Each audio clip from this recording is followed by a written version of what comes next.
High above the Arctic Circle, on a thin layer of sea ice, an American sports hunter shoots what he believes is a polar bear. He is mistaken. I could see he was white, but I couldn't tell that he was what he was. It's something that I've never experienced, and that's one thing that I'll never forget. The killing unleashes an investigation. He's looking at me like I was a criminal already. No one can tell exactly what he has shot. I wasn't convinced from the beginning of what it was. The hunter, under threat of prosecution for a crime he says he didn't commit. I wasn't out there trying to kill an illegal bear. Scientists pore over the corpse of an animal they've never seen before. We knew that there was definitely something unique. With each new discovery, the mystery deepens. This is the single sample that aroused the most curiosity. Their target is to discover the exact species of this animal.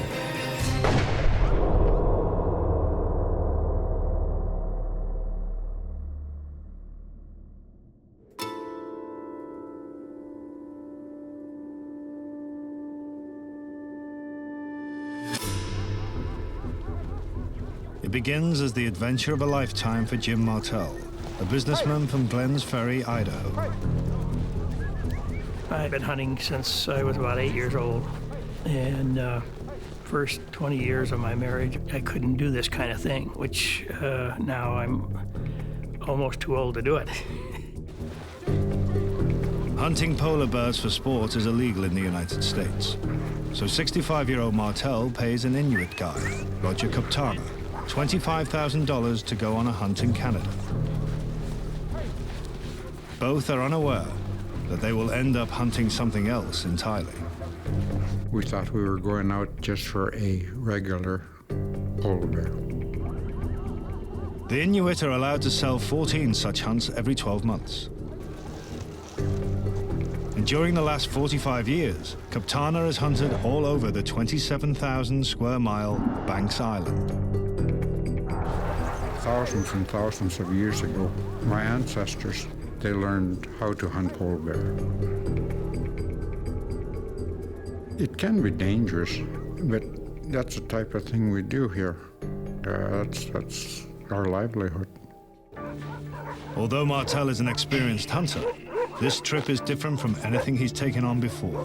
We had a great time planning the trip. I think I packed 3 times and unpacked 3 times to make sure I had the right gear for the climate. You know, you become a kid again. Despite the careful planning, this is an adventure loaded with danger. The polar bear is the world's largest land predator, and the only species of bear known to deliberately target humans. Standing on its hind legs, it could look an elephant in the eye. With an average weight of up to 1,500 pounds, they pack enormous power. And they can charge at speeds faster than most humans. Arctic expedition organizer Boyd Warner knows the dangers of a polar bear hunt. Warner has over 30 years' experience working in the wilderness of the North. I've lived in the North all my life, and I wouldn't go out there without an Inuit guide that really knows how to survive in that land. Too much can happen too fast, and when it happens, it's serious. In order to hunt legally, Martell purchases a $50 permit from the Northwest Territories government.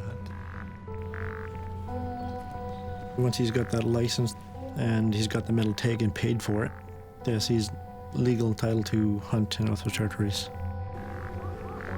But the permit is only for a polar bear.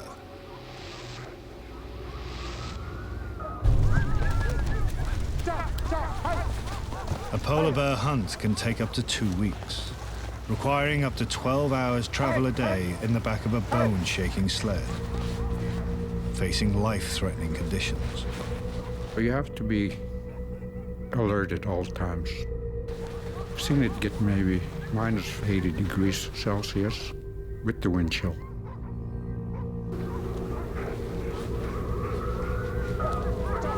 Doesn't matter how much money you have at that point. It's all about this guide keeping you alive, because that's all that's going to keep you alive. With the wind hitting, it can really affect your judgment at times. The two men travel on a 3-foot thick layer of frozen sea, raked by Arctic winds. It aches in a matter of seconds. So you just don't uncover your skin at all. But you do shiver all the time. I had a stocking cap, goggles, everything to keep from getting frostbite. Martell finds the adventure far harder than he expected. After 3 days in the sled, there is no sign of a polar bear.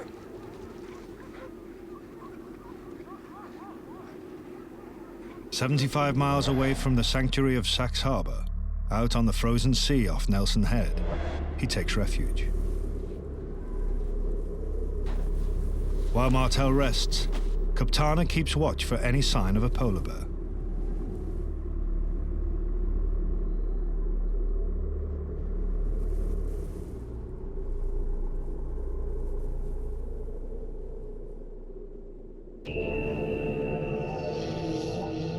At first light, the Inuit guide wakes his client. He has spotted movement on a ridge to the north. It was about 5 o'clock in the morning. Hey, Jim. Hadn't had our breakfast or anything yet, but he came and said, "Do you want to go after it on foot?" And I said, "Oh, sure." So I got up and in a hurry, got dressed, got my rifle, and put on white clothes, and then went after it. Leaving their dogs behind, Kaptana and Martell, without radios or any other means of contact, set out on foot. He told me he's about 2 miles away. The men take the long way round to surprise the bear. The only way we could get at him was if we could track him as quietly as possible. Then I knew we had a chance. To keep downwind, Martell and Kaptana head west, across rougher terrain. But you step here. It took us about an hour. We walked real slow getting over there because, you know, the snow is crunchy and a little noisy. Just 300 yards south of the ridge, Kaptana sees the bear moving. At that point, Get ready. the adrenaline is flowing.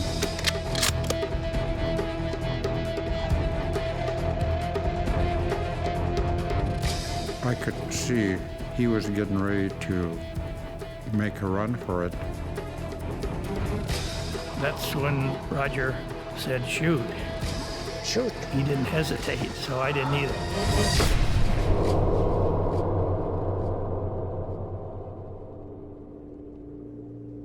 Both men can see the bear fall. I got him. He said that was a great shot. 300-yard shot's a pretty good shot, offhand, with no rest. I was pretty sure that it was a kill shot. The two men approach the bear. As we got closer, like 50 yards, it started to look a little bit different, you know. Once we got within 50 feet, then Roger said, "Well, wait right here. I'm going to check it out." Like anything else, you've got to take risk. The bear appears to be dead. I thought he was dead. He looked dead, but they'll play possum sometime. He approached him from behind to make sure he was not alive. Then he said, "Come on up," and then I did. But I stood there with the rifle in case it did, come alive. Live or dead, this is not what they had expected to find. I could see that he was a little bit of a different bear. But at that point, I wasn't quite sure what kind of a polar bear he was. He brushed off the snow off of his face and his back. The animal is certainly dead, but this is unlike any bear the Inuit guide has ever seen. Martell hands Kaptana his camera. This polar bear has dark rings around its eyes and an abnormal hump on its back. It's something that I've never seen before on a polar bear. Whatever this is, it does not appear to be a normal polar bear. He got really excited. He knew before anybody that that was a different kind of bear.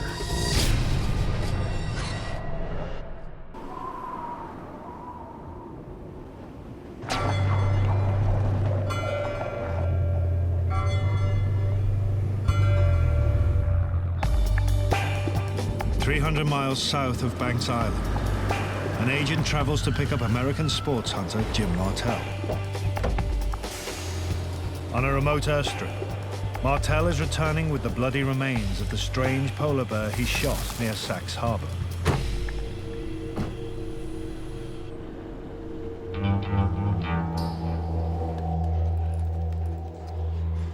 All hunters have to prove to the territorial government that the animal they've shot corresponds with their permit.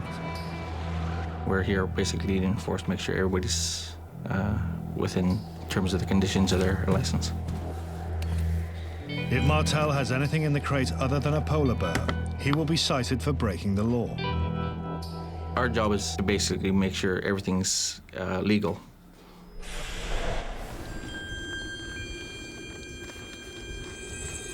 Nine days earlier, on Banks Island, Inuit Roger Kaptana had skinned the bear. You roll him back over on the skin, and then skin the other side off. You kind of peel it off of him like you do a banana, actually. Martell wanted the skin as his trophy, and needed other body parts to meet legal requirements. We take the hide off the carcass itself and take the head off. But the shape of the head is unusual for a polar bear. The head was slightly larger than a polar bear. Although Kaptana had done this more than 90 times, he'd never seen flesh this color before. The meat itself seemed to be a little bit lighter than a polar bear, you know. The carcass and guts are left behind. Martell and Kaptana take the bear's skin, its skull, and two small bones. Those are the things that are required to bring back. On the mainland, the government's officers immediately begin to examine the bear's body parts in the lab. So we do take that hide and we do examine it. We'll remove a post-canine tooth. We'll measure the bear. We'll take biological samples. They determine this animal is a 7-foot 1-inch male bear. But no one, including the biologist in Inuvik, Marcia Brannigan, is certain what kind of bear. I wasn't convinced from the beginning what it was. One thing is certain. They don't believe that what Martell has brought back is a normal polar bear. Martell is required to explain himself. He said, "You need to come in my office," and he was going to fill out my testimony of this hunt. They're required under law to provide information. I went in and explained what had happened, you know, as far as shooting this animal. And he said, "We're going to have this animal tested, or you're going to be fined." Martell is at risk of a $1,000 fine, a small amount for a successful businessman. But more devastating than a fine is a criminal conviction and a tarnished reputation as a hunter. The officers have never encountered anything like this before. From their visual inspection, they surmise this is not a polar bear. Martell is accused of illegal possession of wildlife.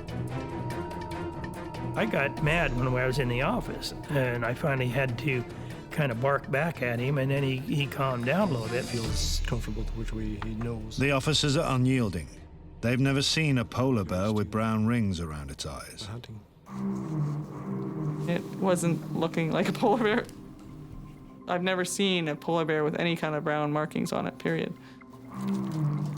Government officers conduct further tests to determine the species of the bear. They cut off samples of flesh and hair, and then impound the skin into storage.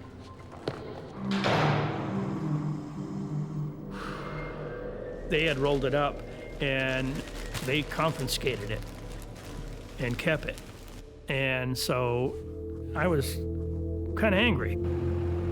Martell is permitted to go, but the investigation continues. The flesh and hair samples are sent to Wildlife Genetics International in Nelson, British Columbia. Here, DNA analyst Dr. David Paco and his team are assigned to unlock its genetic code.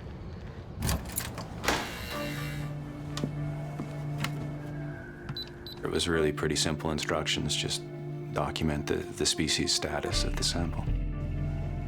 This sample, however, is different. It did look kind of weird. It was a strange color, but more of an orange with quite a bit of blonde at the end. So right away it was kind of strange. The team uses police forensic techniques to determine the species of the bear. We didn't really know what to think at first. We knew that they wanted a turnaround time. It was pretty quick, so we just started immediately. They were really concerned. The team first tries to match the DNA from this sample to the DNA from other polar bears. Because this bear had been shot on a remote Arctic island, they immediately assume this sample is from a polar bear. They had expected it to assign to a polar bear, but when I got the first analysis done, I kind of went, oh, uh-oh. It just didn't assign to a polar bear.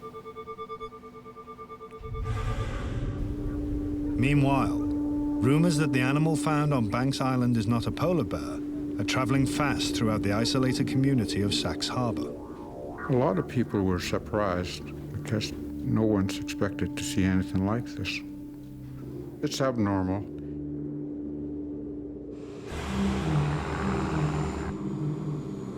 When the Inuvik authorities released the bear's skin on May the 10th, and it arrives in Yellowknife at the workshop of taxidermist Greg Robertson, he too is intrigued by what he finds. Robertson has won many awards for his work over 20 years in business. He's worked on over 600 bears, but has never seen one like this. And we were kind of surprised when we got it that it was something totally different. I think the biggest thing for me was the odor. Polar bear has a very oily type of fishy smell to it. Polar bears are carnivores. Their main diet is seal, and their flesh usually smells of seal. This didn't have that at all. Robertson could smell something mustier.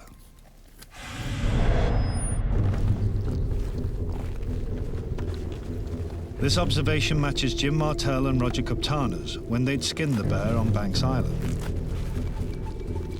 Roger wanted to see what the bear was eating. So he opened him up. Kaptana began to cut into the animal's intestines. He just opened him up and was looking through everything that was in there.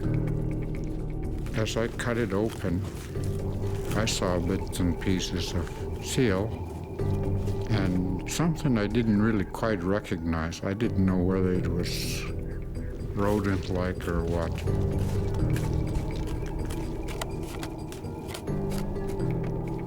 You could see furry particles that was in there. It must have been a ground squirrel or something. Seals are a common part of a polar bear's diet. Ground squirrels are not. However, they are a common food source for the grizzly bear.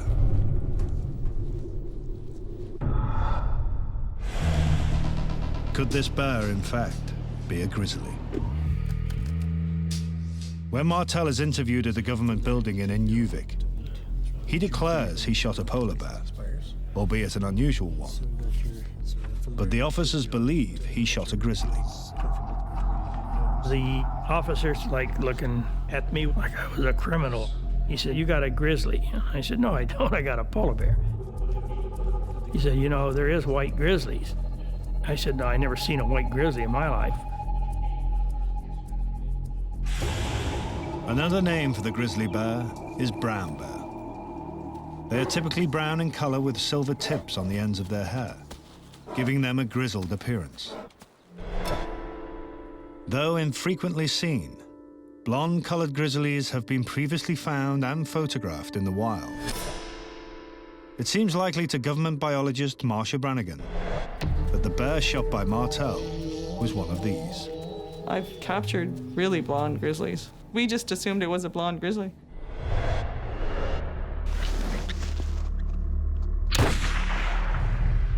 Is it possible that what Martell had shot is a blonde grizzly? Grizzly bears are found across vast areas of mainland Canada, but normally they don't travel beyond the north coast. South of the coastline are the resources they need to thrive. Why would grizzlies venture north, away from land, towards a barren, treeless wilderness like Banks Island, some 300 miles off the Canadian coast? Government biologist Marcia Brannigan had a theory. They're bare ground grizzlies. They live out on the open tundra, so it's not, that much different up on Banks than it is on the mainland. Grizzly bears are omnivores. They'll eat anything. If they can find something to eat, they'll eat it. They likely could find something to eat up there.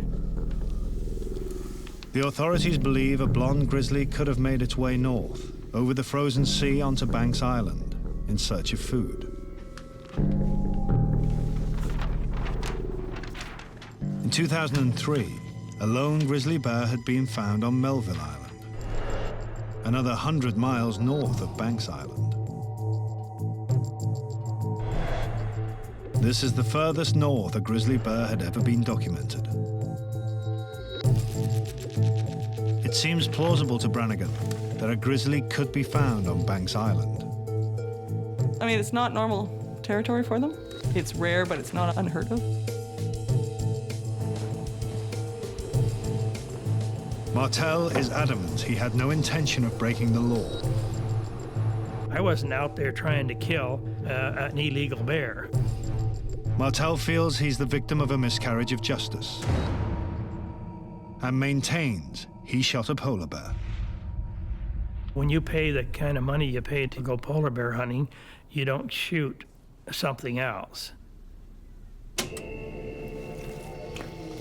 When taxidermist Greg Robertson tries to choose a frame for the animal's skin in Yellowknife, neither a polar nor a grizzly shape will fit.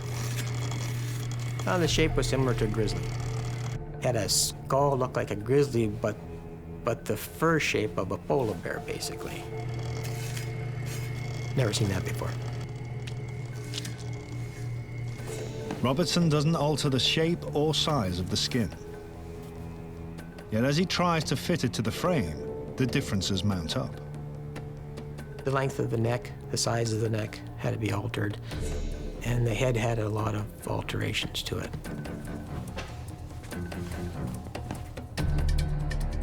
The skin is not only the wrong shape, but also much longer than a normal grizzly's. We've mounted a lot of grizzlies. We have yet to mount one 7.5, 8 feet.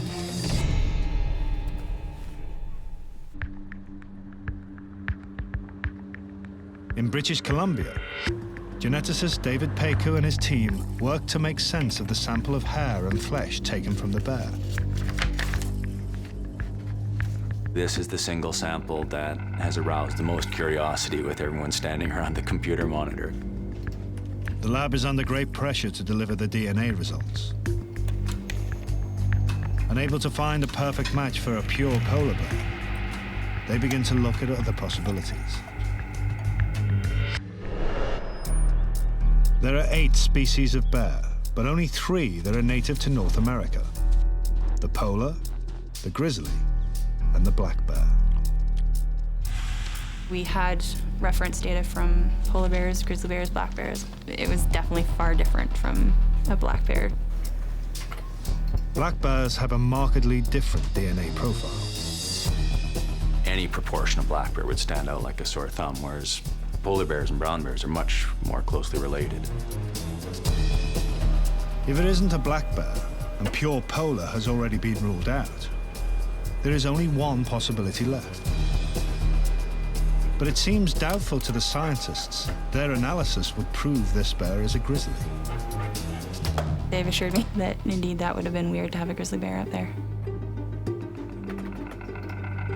Yet as the results come in, it becomes clear there are elements of grizzly DNA in the sample. There's some element of surprise. Oh, we were pretty excited. Given this evidence, the original accusation Martell had killed something other than a polar bear would still seem valid.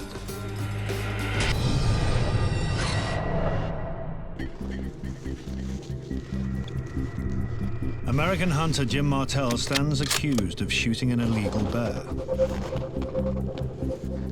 When he fired his rifle on April the 16th, 2006, Martell was 300 yards away from the bear.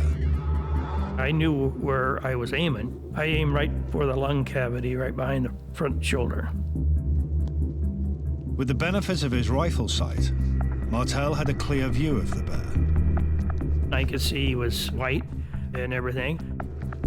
Shoot. My guide told me to shoot it, and I shot it.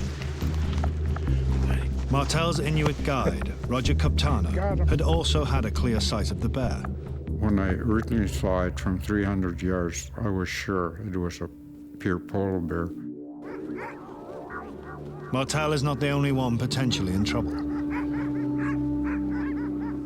The hunter ultimately is responsible, but in this case, because it's an outfitted hunt, the outfitter also, Roger, would have been potentially facing charges.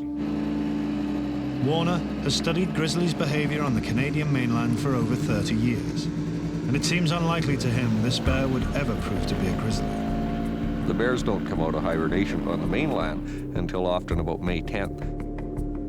The temperature on Banks Island is, on average, 10 degrees colder than on the nearest mainland coast. The time of year this bear was shot in the conditions, grizzly wouldn't have been out at that time of year. If this was a grizzly bear, and it was so far north, it wouldn't come out of its winter den until late May. But this bear was shot on April the 16th, at least a month earlier. Warner believes it's unlikely Martell could have shot a grizzly bear on April the 16th.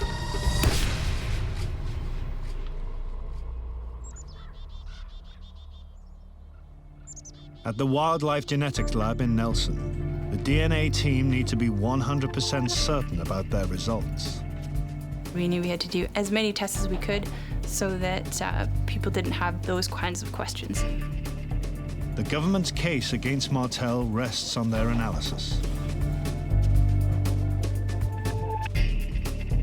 By doing more tests, they're sure their findings are accurate. We're absolutely certain. There's no way that that genotype that we got for that piece of skin came from a polar bear or a grizzly bear. Where it gets trickier is saying what it did come from. Adding more data didn't bring it closer to one or the other. It just confirmed that it was neither. The sample is not a perfect match to either species. The bear shot on Banks Island is neither a pure polar nor a pure grizzly. Although they hold off releasing their findings as they continue their analysis, this discovery would make the government authorities' position that the bear is a blonde grizzly no longer tenable. But Martell and Kuptana are not off the hook. Martell's permit was for a polar bear, and this is clearly not a pure polar bear. After 45 years living in polar bear territory, Kaptana believes there is still much to learn about the bears of the Arctic, and especially about this bear. It could be considered a new species, yeah. He thinks that information is scarce in spite of modern technology. Even with helicopters and aircraft, the scientists have a hard time keeping track of all the bears that we have. Biologists monitor any polar bears they can find on Banks Island by tagging them with GPS locators. About 95% of the bears we get are not tagged, so that indicates that they're missing a great deal of information out there. Perhaps this bear is one example of a new undiscovered species.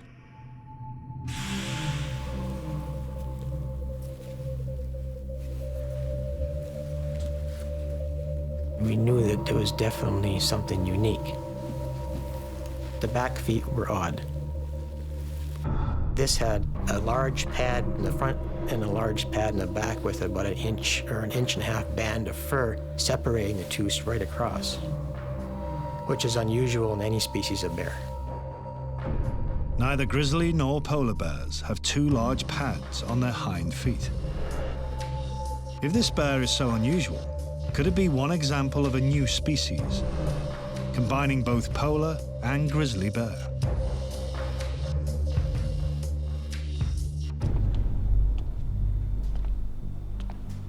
James Mallet is Professor of Biological Diversity at University College, London. I think it's very unlikely there's a new bear species out there, mainly because people have hunted there. And there's been a fur trade for hundreds of years, and people would have noticed it if it had been there. It seems unlikely an entirely new species of bear would survive undiscovered. In Yellowknife, taxidermist Robertson is convinced what he is seeing is evidence of something unique. The unusual thing to me was its claws. They were basically in between the size of a grizzly bear and a polar bear. He had sort of a combination between the two. The 5 claws of a polar bear are thick, short, and sharp, adapted for efficient traction on ice. Whereas those of a grizzly bear are long and curved, critical for excavating dens or digging for food. The claws of this animal merge all these characteristics. Could it be possible that the two different bear species had mated, resulting in the strange bear killed by Martell? Is it, in fact, a hybrid? And if so, how did the two species come into contact or mate in the wild? Their natural habitats and food sources are different.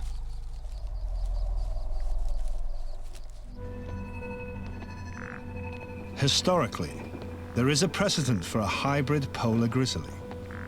In the 19th century, amateurs bred hybrids in captivity. In the Victorian times, of course, anyone who was interested in natural history would have been interested in these freaks of nature. Obviously, there were some bad scientists who were just after kind of sensations and who did more circus acts. Collectors experimented to see what kinds of strange animals would result from crossbreeding. Lions with tigers, horses with zebras, pumas with leopards. If you've got a freak of nature, you want to know how it becomes like that. These were mutant animals that were paraded in front of an astounded public. And among them, a hybrid bear, a cross of polar and grizzly. Bred in captivity in Germany in 1874. The only time a hybrid bear had been seen before was the result of captive mating. Had someone in northern Canada been inspired with a similarly deviant intent to captively mate these two species of bear? Or could it have occurred naturally in the wild?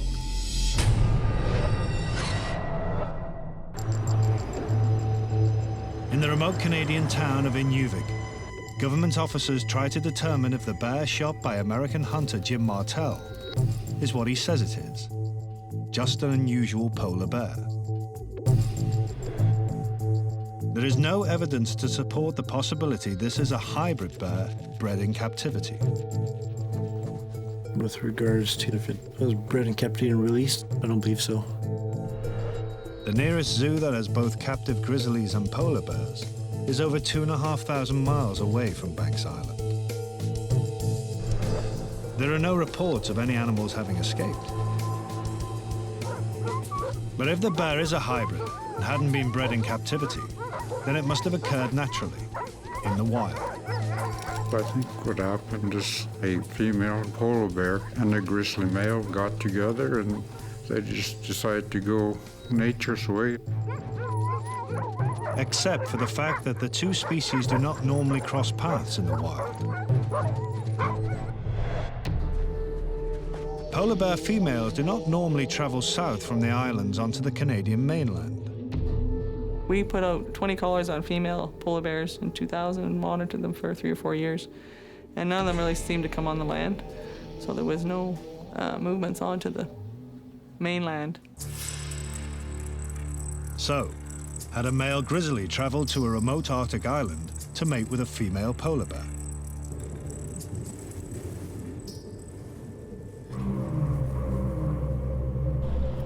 Biologist Rob Mulders specializes in tracking the movements of grizzlies in northern Canada. Our unique finding was that these bears are actually using huge areas relative to other grizzly bear populations. The males are using 7,145 square kilometers. Using GPS tracking devices, North Canadian grizzlies have been observed traveling hundreds of miles during spring. These are the largest home ranges known for grizzly bears. And many have been tracked heading north away from their usual territory. With over 30 years' experience, wilderness expert Boyd Warner speculates why. Two things have to be happening. Either there's no food in their home area, or there's just too many bears in the home area and these ones are getting pushed out. Grizzlies are indeed capable of traveling 300 miles north from the mainland to Banks Island, using the frozen sea as a bridge. The grizzlies are entering polar bear territory. Grizzly bears are showing up in places that they've never been seen before, so they're starting to mix more and more with the polar bear range. Evidence indicates an increasing movement of grizzlies towards the frozen north. But no one has ever documented the two species mating in the wild. And the Canadian government authorities know only one documented instance of their meeting, in a completely different population of bears. American biologist James Wilder studies the polar bears that feed on whale carcasses in northern Alaska. They look like mastodons out there, and they have all these prehistoric-sounding vocalizations. After thousands of hours up close with the bears, Wilder and the team of scientists become familiar with their behavior. But while filming at night, the team observes a startling event. Some of the adult male polar bears were probably pushing 1,200 pounds or more even. Then out comes this 4-foot-tall, 300-pound grizzly bear that absolutely stampedes the polar bears that are there. What they film is astounding evidence of the meeting of the two species of bear.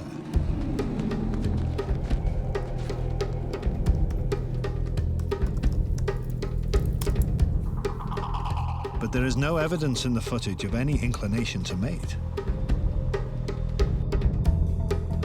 Polar bears definitely seem to have a natural aversion to grizzly bears.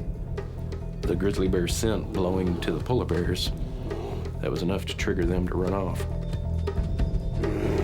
The natural reaction of these two species is to avoid each other. Under what circumstances would these natural enemies mate? the Inuit guide, Kaptana, has a clue. He has observed the mating behavior of polar bears. What usually happens is, even if the female doesn't want, she's so terrified that she just submits, you know. The mating of polar bears is an aggressive act, and encounters between polars and grizzlies, also aggressive. It looks extremely unlikely the two species would mate. However, expedition organizer Boyd Warner knew of a bizarre story from an Inuit guide. At the north tip of Victoria Island, Inuit guides were up there, and they came across tracks of a grizzly bear tracking a female with 2 cubs, which was a polar bear. And they followed it and found where the grizzly had killed one of the cubs. It's largely believed that they killed the cubs to try and bring the female back in heat sooner. By killing her cubs, the grizzly could be trying to force the female polar back into heat, suggesting a grizzly's intent to mate with a polar bear in the wild. The likely scenario is the bear killed by Martell resulted from these 2 different bear species mating near Banks Island. I do believe it was somewhere off the coast of Banks Island here. A grizzly had made its way north from the mainland in pursuit of food and a mate. They need food, and they also have the urge to reproduce, and I'm not sure which takes precedence. This aggressive loner had traveled vast distances, using the frozen sea as a bridge to the islands. He crossed onto Banks Island and smelled out a female polar bear, and then mated with her. This theory seems to be the most plausible idea of how the hybrid bear shot by Martell came about. In Nelson, British Columbia, after more tests, geneticist David Paco and his team make a breakthrough. Unable to get a perfect match to either a pure polar or pure grizzly bear, they reach a radical conclusion. Oh, we were pretty excited. It's clearly a very rare occurrence. It continuously assigned between the grizzly bear and polar bear populations, and so we could only conclude that it must be a hybrid. We're very confident that it's a hybrid. The DNA analysis reveals without doubt that the bear is a hybrid. Further tests give more information. By amplifying the genetic code in the DNA, Paco is able to reveal that the mother of the hybrid is in fact a polar bear. If, as we contend, it's a 50-50 mix of the 2 species, then by exclusion, the father was a brown bear. This is a bear that appears to be the result of a catalogue of unlikely chances. Its father, a grizzly, headed into territory it did not normally inhabit. Found its mother, a female polar bear, in a 27,000 square mile wilderness. This odd couple produced a healthy cub that continued to thrive undiscovered for 6 years. Until April the 16th, 2006.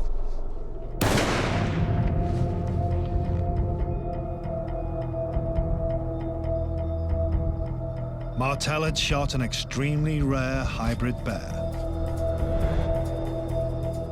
the Polar-Grizzly. For me, it's exciting because I have the only one, number one.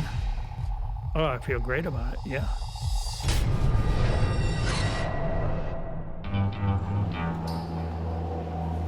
The government authorities in the Northwest Territories of Canada are forced to make a ruling on whether the animal shot by Martell is an illegal possession of wildlife.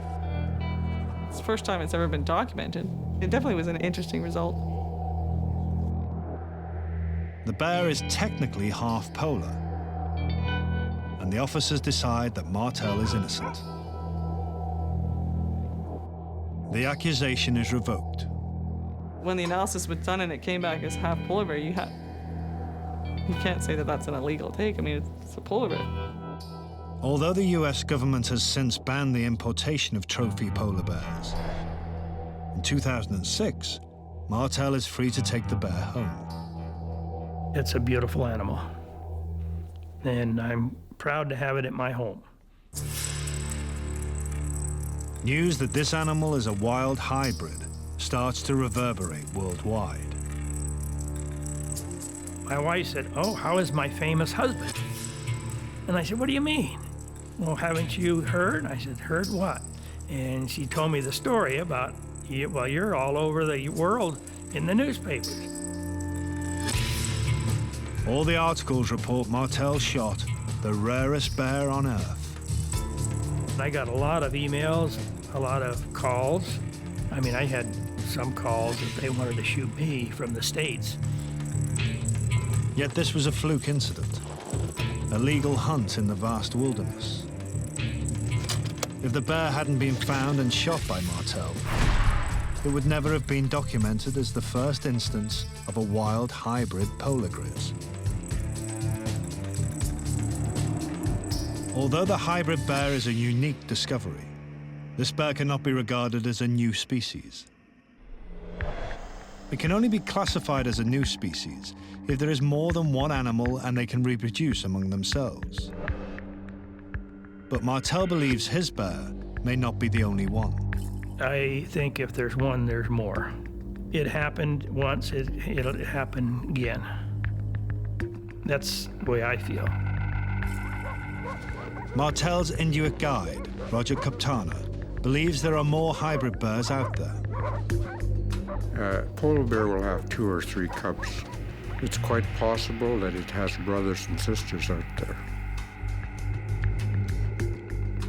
I mean, you see 2 cubs lots of times with polar bears. Grizzly bears, you see 3 cubs frequently. If the Polar-Grizz had siblings, there might be more hybrid bears nearby. In the same winter that Jim got his, another bear was seen by a sports hunter and guides, and it was obviously a very dark bear, different characteristics a little bit than this one, larger, but definitely wasn't right, and those guys know what's right. It seems the Polar-Grizz, though extremely rare, may not be a one-off. Professor James Mallett believes the blonde grizzlies observed by government officers might be yet further evidence of wild hybrid bears.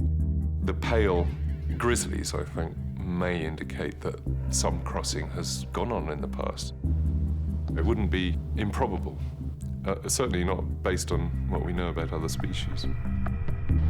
This case has changed the way Canadian government officers view the bears of the Arctic. There's been incidental sightings of bears that are described to me as very blonde grizzly bears. I never really thought of them as possibly being hybrids until this happened. And the incident could rewrite the biology textbook. We always think of evolution being a process. You start with one population, it splits into 2, they stay separate for long enough that they can no longer interbreed when they next make contact. But there's absolutely no reason that they couldn't, at some point, come back together and produce something else. It could indeed be a natural part of evolution at some rate. This vast icy landscape could indeed contain the beginning of a new species. So certainly there's every reason to expect that there might be another one out there. Perhaps we'll come across it one of these days. Jim Martell remains satisfied with his trophy. I feel I was born a hunter, and I'm still a hunter, and I'm going to keep hunting.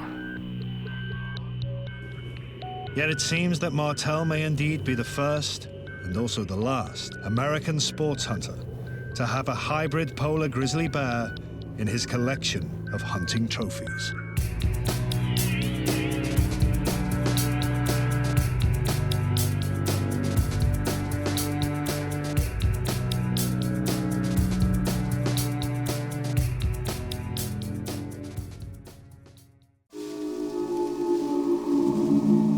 Something sinister is creeping through the forests of Tasmania.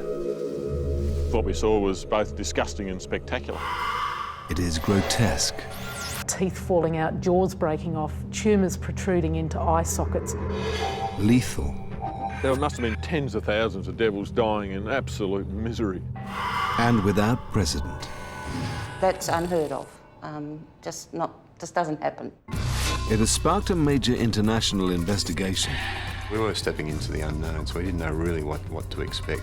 Touched on a nerve of worldwide anxiety. People are frightened of cancers. And has turned scientific theory on its head. Cancer is not contagious. You cannot catch cancer from someone else.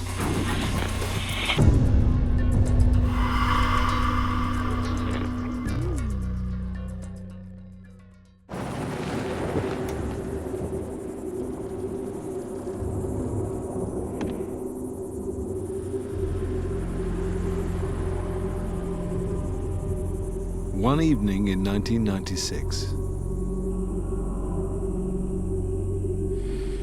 wildlife photographer Christo Bars sets out on a journey which will make history.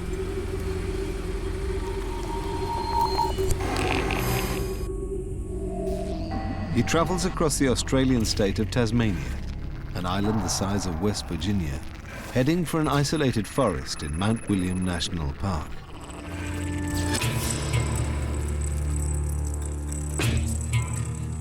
He's hoping to photograph the elusive nocturnal creature the Tasmanians call the devil.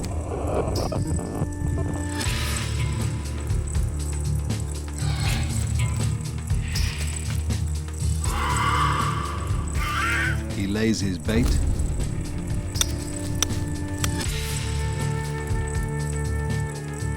and waits. But nothing in the world could prepare him for what walks in front of his lens.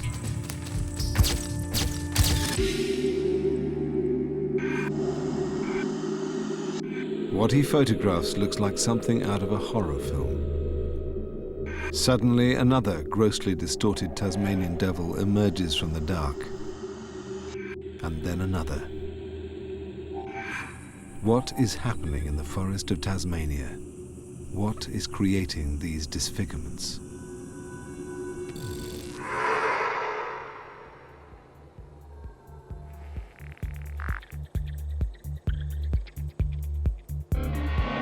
Nick Mooney is one of Tasmania's top wildlife biologists and has studied the Tasmanian devil in the wild for 30 years.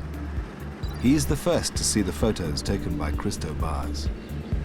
My initial response when I saw the pictures was, Christ, what the hell was that? I've never seen anything like that before. Mooney sets out to investigate, heading for the site where the photographs were taken. He hopes to find the same devils as in the pictures. The photos Christo had got were truly spectacular. I've seen a lot of disease in wildlife. I've seen a lot of injuries, a lot of deformity, and I've never seen anything like it. And all the hundreds of devils I've caught over the years.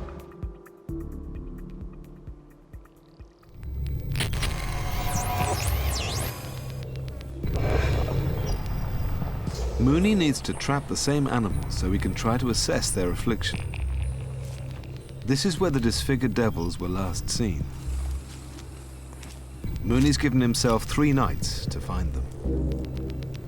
I would have expected over the 3 nights I trapped with 20 traps to catch at least 15 different devils.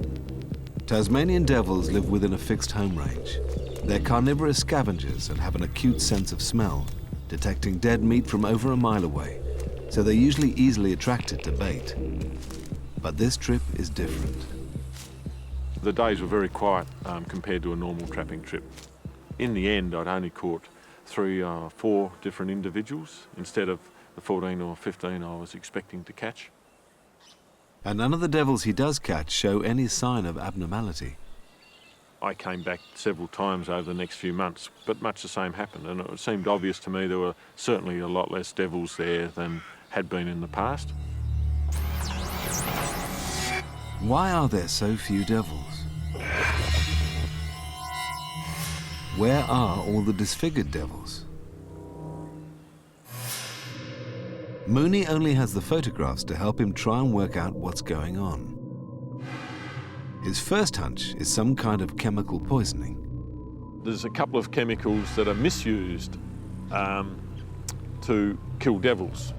We know there's a potential for very dangerous chemicals to produce a mutation of some sort. But Mooney leaves Mount William with no answers. He has no proof. The fact that it was found by chance leaves a whole lot of questions unanswered. Is it just in devils? How many devils? We hoped it was some isolated case, some freak disease, just in that time and place. That was what we'd hoped. For 3 years, there are no further sightings of disfigured devils. Until 1999. A zoologist, Dr. Menna Jones, travels to Little Swanport, 225 kilometres from where the photographs were taken.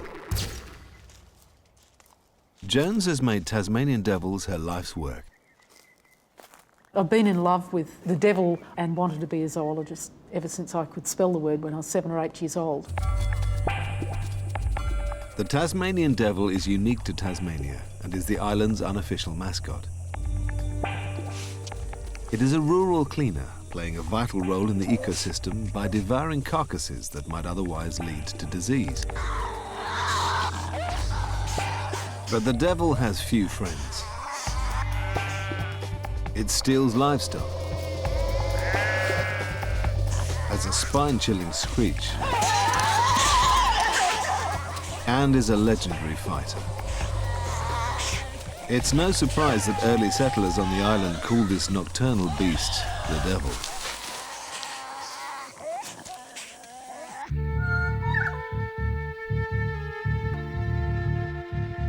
Jones makes regular field trips, researching devil behavior and their population patterns. But this trip is unusual. I was on a 2-day field trip to collect samples.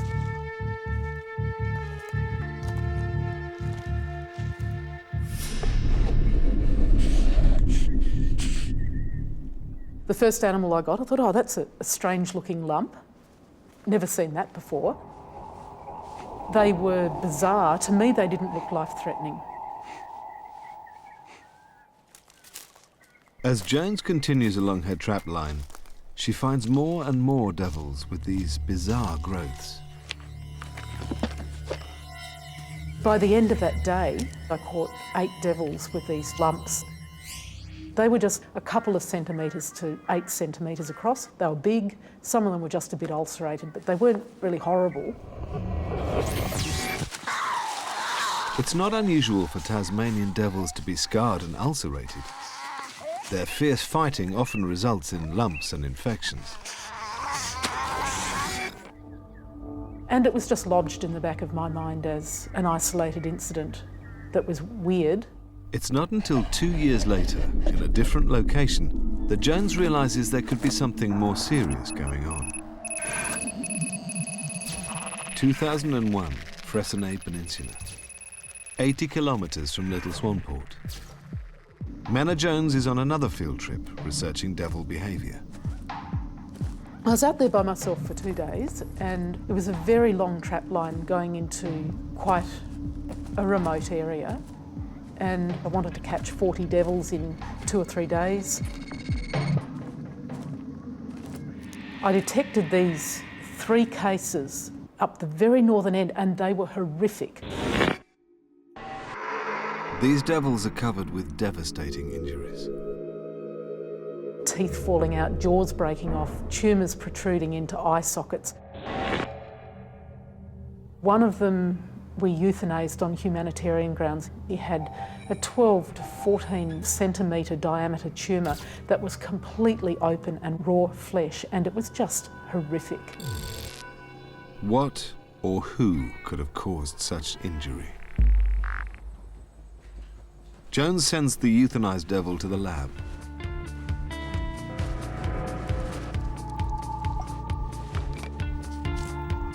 It's now 5 years since Christo Bars took pictures of the first disfigured devils at Mount William. These are the first tissue and organ samples to be tested. Pancreas. Thank you. I've got the whole spleen here. What other bits are we looking for? Brain, skin, bone marrow, and marrow.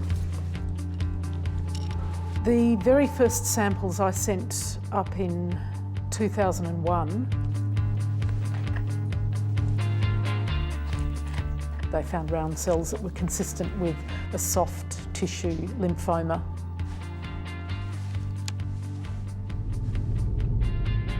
Soft tissue cancer.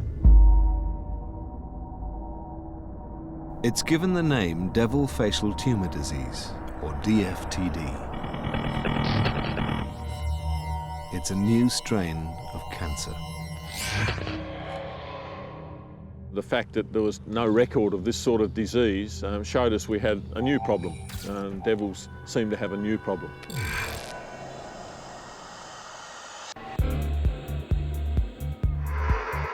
Tasmanian devils have been found with a new kind of cancer. 3 different locations, same disease. But where has this cancer suddenly come from? All options were on the table. Nothing had been discounted. Nobody knew whether this was a cancer that had arisen due to some chemical toxin in the environment, through radiation, through a virus, or what it was.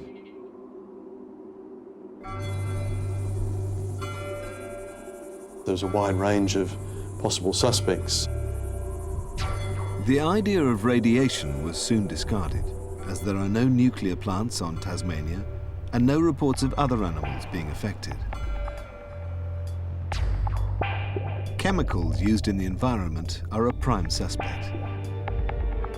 A list of something like 30 or 40 chemicals was identified and agreed as being worth investigating. Tasmania is famous for its beautiful rural landscape. Forestry and farming cover half the island, and the use of chemicals is common. There are some chemicals that are, under some circumstances, are known carcinogens used in the environment here as pesticides or herbicides. And there's been controversy over the use of those chemicals. The practice of extermination by poisoning is also considered. For Tasmanian farmers, the devil is a pest because it steals chickens and lambs. Tasmanian devils are protected and it's illegal to kill them, but it still happens in some areas. People have laced the bodies of a sheep or a wallaby with strychnine to kill large numbers of Tasmanian devils. There's cocktails of chemicals. There's not just single chemicals, there's combinations of chemicals. And in the area where this disease was first found, we know this persecution of devils has gone on.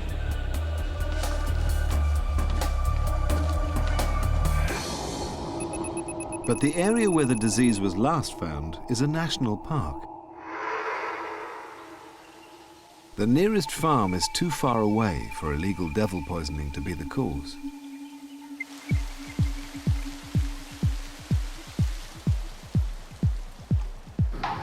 The cancer has been found in 3 different locations by chance, and it doesn't seem as if these locations are linked. I was increasingly worried at how we managed to find this disease here and there by chance. No one knows if this disease has affected devils in other parts of Tasmania. In mid-2003, Nick Mooney decides it's time to act. We did a statewide snapshot survey. We randomised grids around the state and surveyed them as quickly as we could, because we wanted to have accurate information on what this disease meant to devil populations. Over the next few months, Mooney surveys tens of thousands of square kilometres and sets hundreds of traps. He begins to receive information from the public.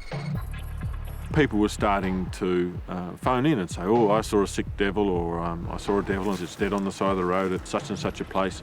And we found this disease in all sorts of places and rapidly started filling out the map. The survey reveals the disease has spread over a third of Tasmania. There must have been tens of thousands of devils dying in absolute misery, and that's a very sad state of affairs. The survey also shows that the cancer is unlikely to be caused by chemicals, as it is found in areas where no chemicals are used in the environment. This disease was so widespread, and it was in places where there'd been no use of these chemicals that we might be thinking about. That meant that we thought, there's something really odd about this disease.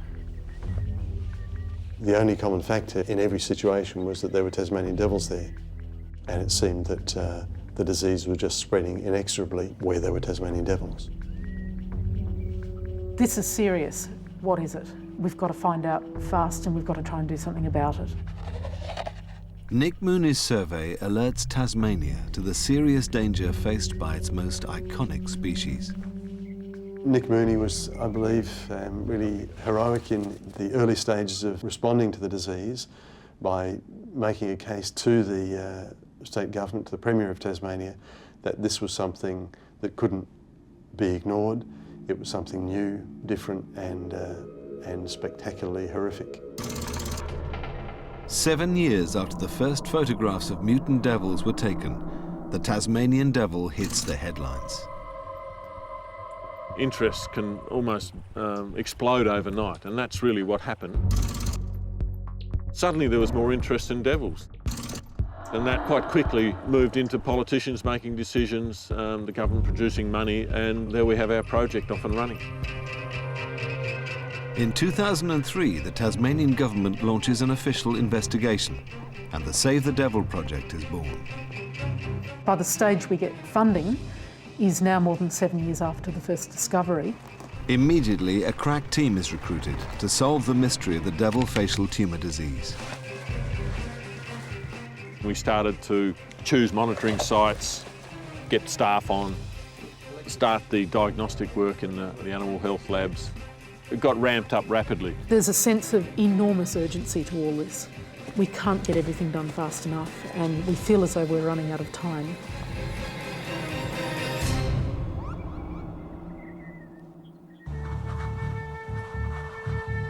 Tasmanian devils are being struck down by cancerous tumours. No one knows how, no one knows why. The Save the Devil campaign sets up a laboratory with new state-of-the-art equipment. 4 tumours were found, or at least 3. And a team of experts is brought in to solve the mystery of this new strain of cancer. It's rare that a veterinary pathologist has the opportunity to study from scratch a totally new and emerging disease. Okay, eyes down. They had to be thorough, they had to be rigorous, and they had to look at every possibility. Gosh, this is an aggressive tumour.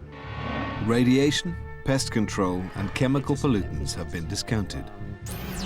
I've been at this game for 35 years and I've never seen anything quite like this. The next line of inquiry is whether the cancer could be caused by a virus. In recent history in Australia, with diseases in koala bears and other native wildlife, often viruses have been found to be involved.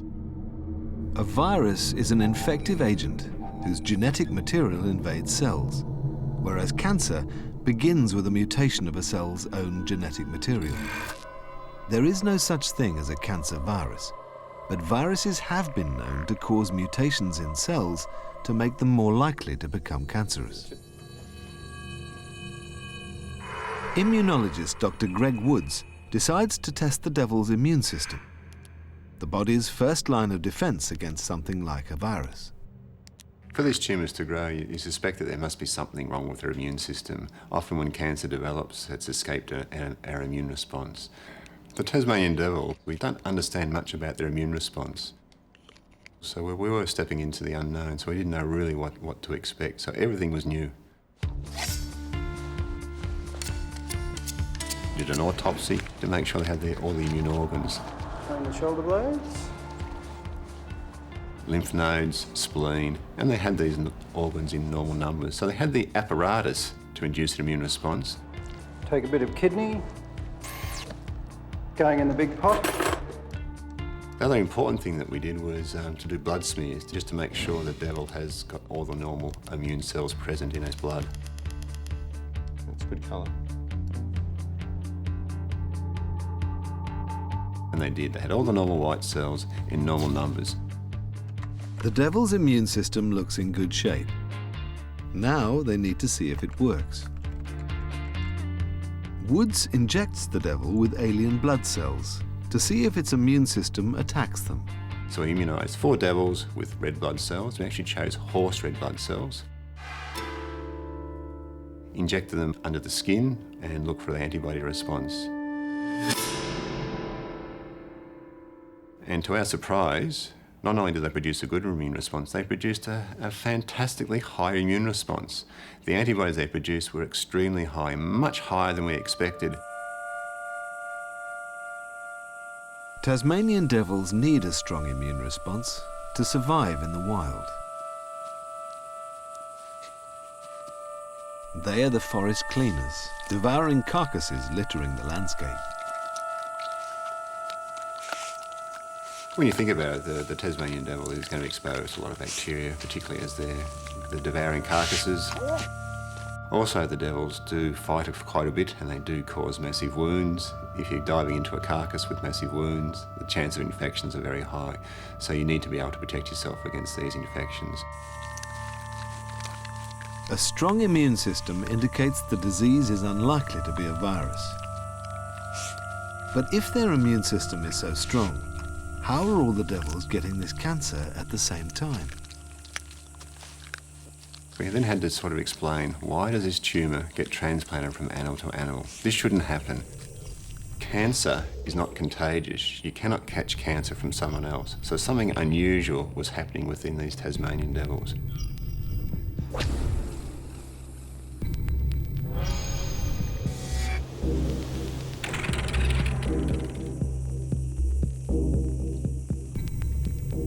Tasmania's Save the Devil campaign hits a roadblock. It needs help. A retired scientist, Dr. Anne-Marie Pierce, comes to the rescue after hearing about the problem on the news. My first reaction was I was devastated, horrified, upset, distressed, and felt an incredible amount of sympathy for these animals. And I thought, I can help with this. So I rang them up and told them that I was just the very person they needed. And so they made me a job. Pierce has unique qualifications. Not only is she a specialist in human cancer, she is also a zoologist with a history of studying Tasmanian devils. It was serendipity. It was as though my whole life had just been getting me ready for this one thing. And I'm pretty old, so that's a lot of getting ready.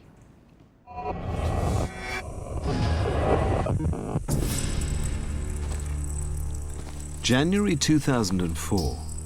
Almost 8 years since Christo Bars took the photos of mutant devils which sparked this investigation.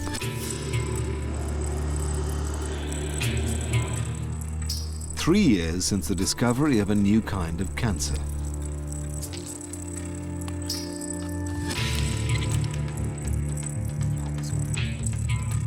Pierce starts work. Can't find a perfect one.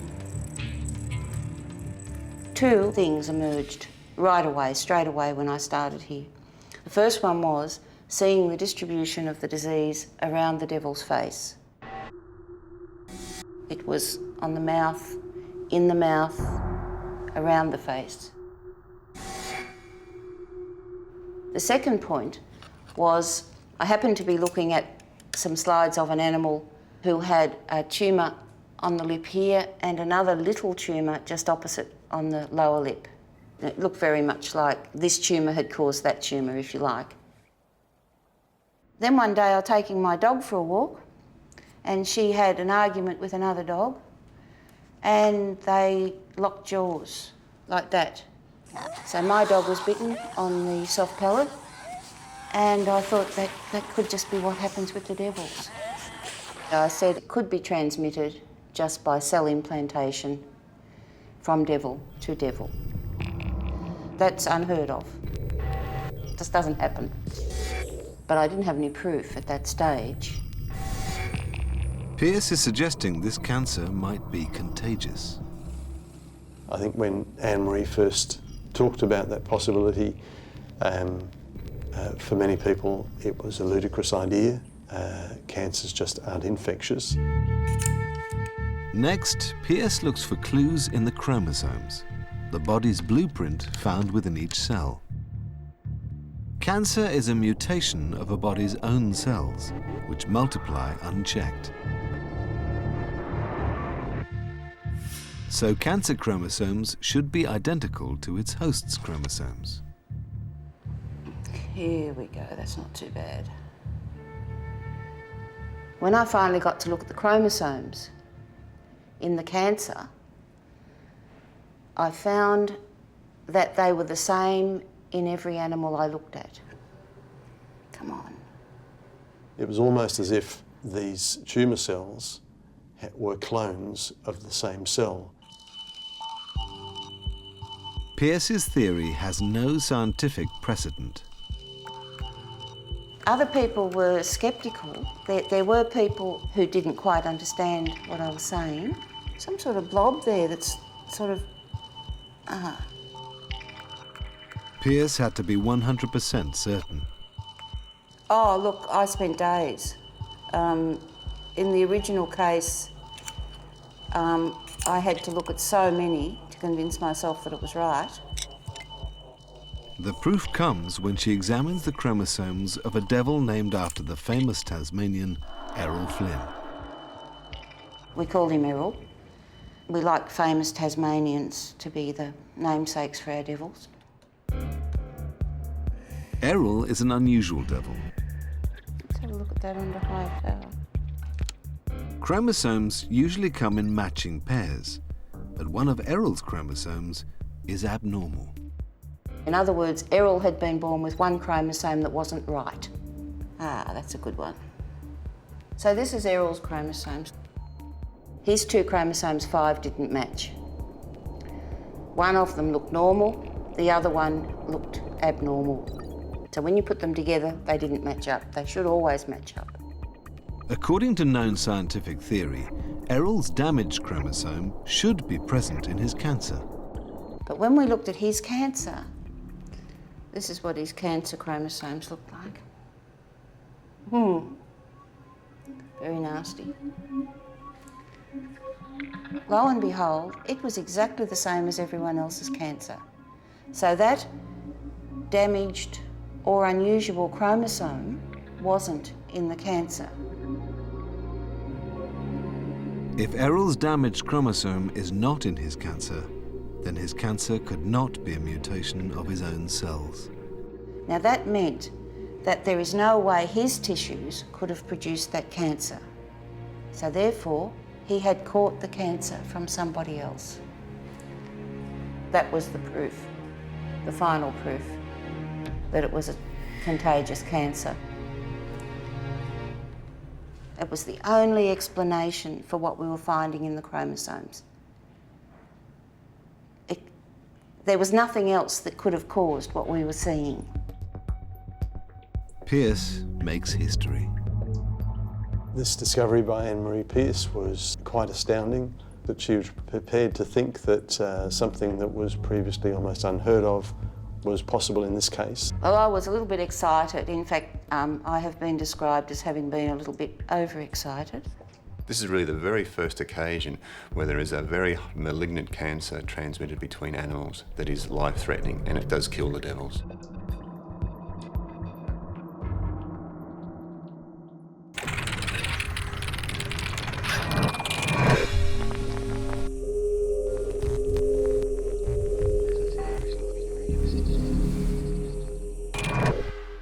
The island of Tasmania has a cancer wreaking havoc throughout its most iconic species, the Tasmanian devil.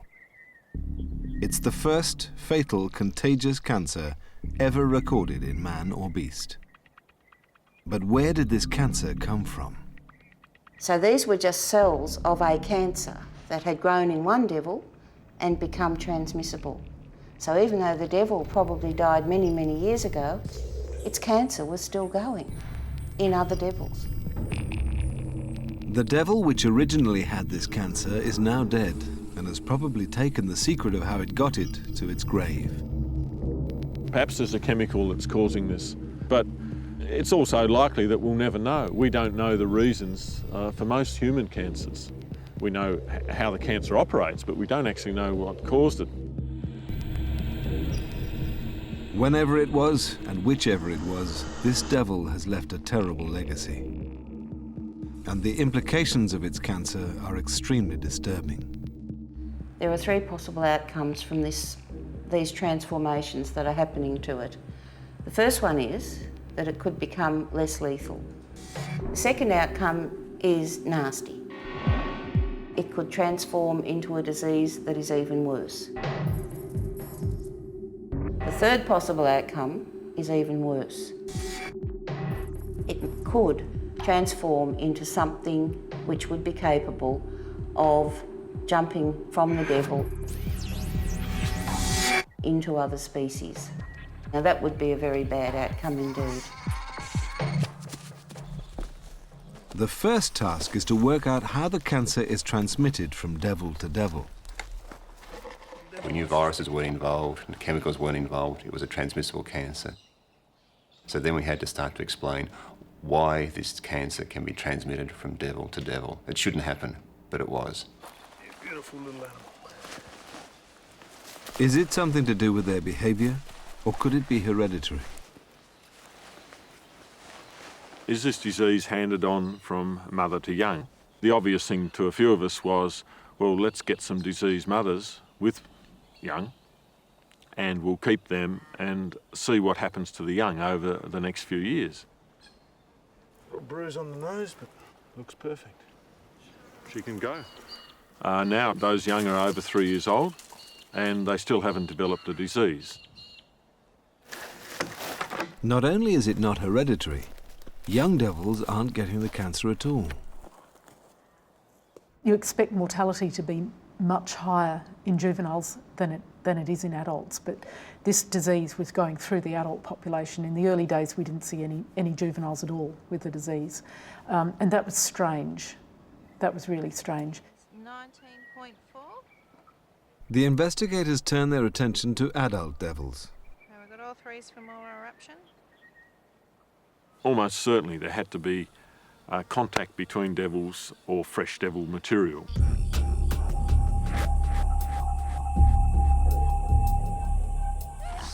Full-grown Tasmanian devils are famous fighters. Their ferocity is legendary, particularly when it comes to food. Once these scavengers find a carcass in the forest, it's a feeding frenzy. They've got absolutely disgusting table manners, and what they'll do is they'll fight over carcasses. Pound for pound, Tasmanian devils have the most powerful bite in the world, designed for ripping open carcasses and crushing bones. We've watched them fighting at carcasses, and if you've got a devil with a tumour in it, he's got this target, and it's called a big red open ulcerating tumour.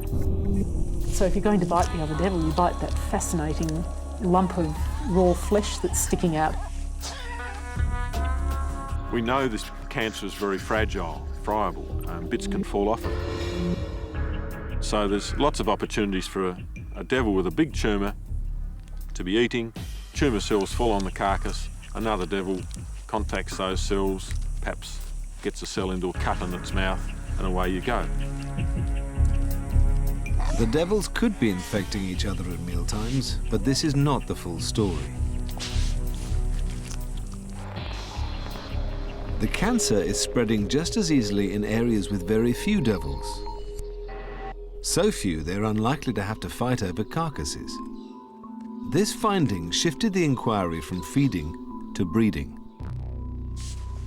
Devil courtship is also very violent.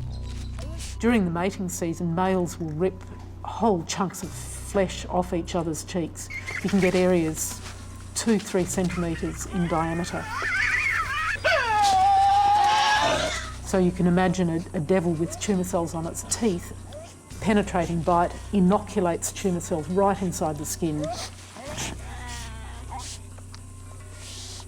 About 85% of tumours are on the head, and 85% of bites are on the head. And it's mostly adult males and females. So juvenile devils are not sustaining serious skin penetrating injuries. The devils are injecting each other with cancer through their biting. Sex and food, the fundamentals of life, are instruments of death.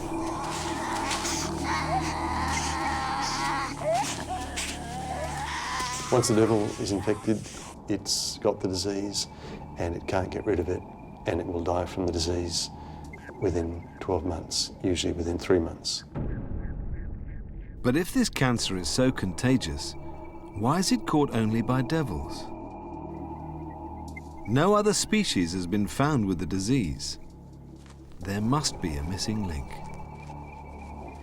What is it about devils that their immune system doesn't seem to recognise these cells from another devil? And that's the really important question with this disease, is why does not the devil's immune system recognise it as non-you? The answer lies in history. Tasmania's isolation is both a blessing and a curse. On the Australian mainland, the devil is believed to have been wiped out by dingoes over 400 years ago. The island is the last devil outpost. But for over a century, devils were hunted and poisoned by farmers. Most Tasmanians had a very poor attitude to devils. Most Tasmanians couldn't care less if they died out. Not a very positive attitude at all. By the 1930s, their numbers had fallen to a dangerously low level, and killing devils was outlawed in 1941. Now, when they started to build up again, because they started with a very low number of devils, we obviously got quite a lot of inbreeding. It's a very inbred population, and that this has made them more susceptible to the kind of disease that we've seen appear. Inbreeding means devils are genetically alike, so their immune systems recognize the infectious cancer cells as their own cells and don't fight them. If the devils were more genetically dissimilar, the cancer cells would appear to be alien, and their immune systems would respond. Most of the devils here are very closely related, so the wrong disease can go right through the population, and that's what we're seeing. It's like having an invader into an army who's wearing the same uniform, just invades quite easily. It's not detected. The mystery of the mutant devils is solved. The aggressive nature of the devil is to blame for the spread of the cancer. Inbreeding is the reason that the disease is not rejected by the devil's immune system. And the cancer's rigorous nature is the cause of their rapid demise. And this disease was just waiting in the wings. It was out there. And we were able to have an epidemic. That's the epidemic of DFTD. Devil's facial tumour disease has now spread over 2/3 of the island. Overall numbers have dropped from over 100,000 down to 30,000. In some places, devil numbers are down 90%. We have to expect the worst can happen. An island is a very finite place, and extinctions have a very nasty habit of occurring on islands, and we don't want to be part of an extinction here. We are facing the prospect of this magnificent animal going extinct. The ultimate challenge is next: how to save the devil.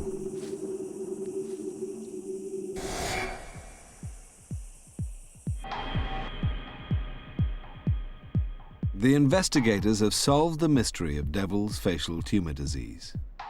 They have made history, discovering the world's first contagious fatal cancer. But the case is far from closed.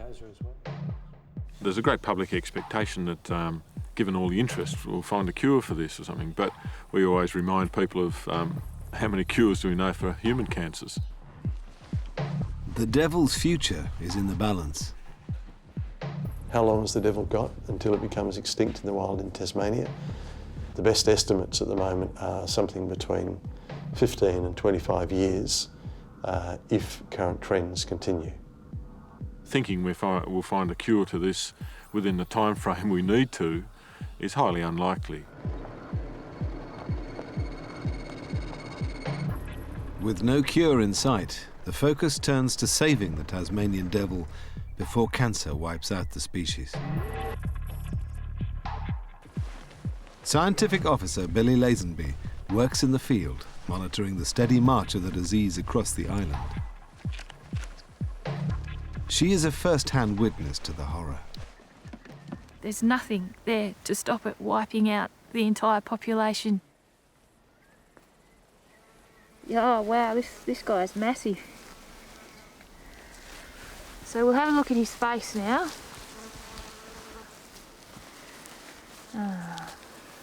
Doesn't look too good. If we have a close look in here and lift the lip up, we can actually see that the tumour is ulcerated and open. It's quite horrific, the impact that this disease has on populations. We're probably not going to get some fantastic cure just dropped from the sky overnight. The guy's a little bit apprehensive to leave his sack. So the devils that we observe with the disease, you know, within 3 to 5 months of showing the first tiny initial little signs, they will have disappeared from the population. So the end is always the same. They die from it.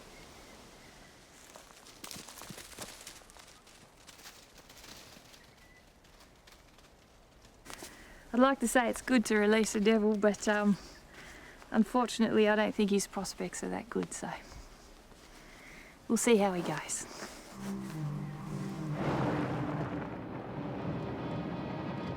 The only sort of real active forms of managing this disease are bringing in disease-free devils from the wild and keeping them in quarantined captivity, or attempting to suppress the disease by removing all of the diseased devils from within an enclosed population. The Save the Devil campaign invests in an environmental insurance policy. To prevent the devil from becoming extinct, they need a population of healthy animals. Isn't he gorgeous? Once we discovered this disease was 100% mortality, we thought if things go really badly here, we're going to have to reconstruct this population at some stage in the future, because wild devils are only in Tasmania and we really only get one shot at doing this right. Firstly, the team creates a sufficient supply of disease-free devils in captivity. Seemingly healthy devils are put in quarantine for 2 years to ensure they don't develop the disease. Then they're sent out of the danger zone and into secure places such as zoos on mainland Australia. Our nightmare was to send perhaps the last healthy devils from Tasmania to the mainland and then find that one of them was diseased and the disease was spread into that captive population.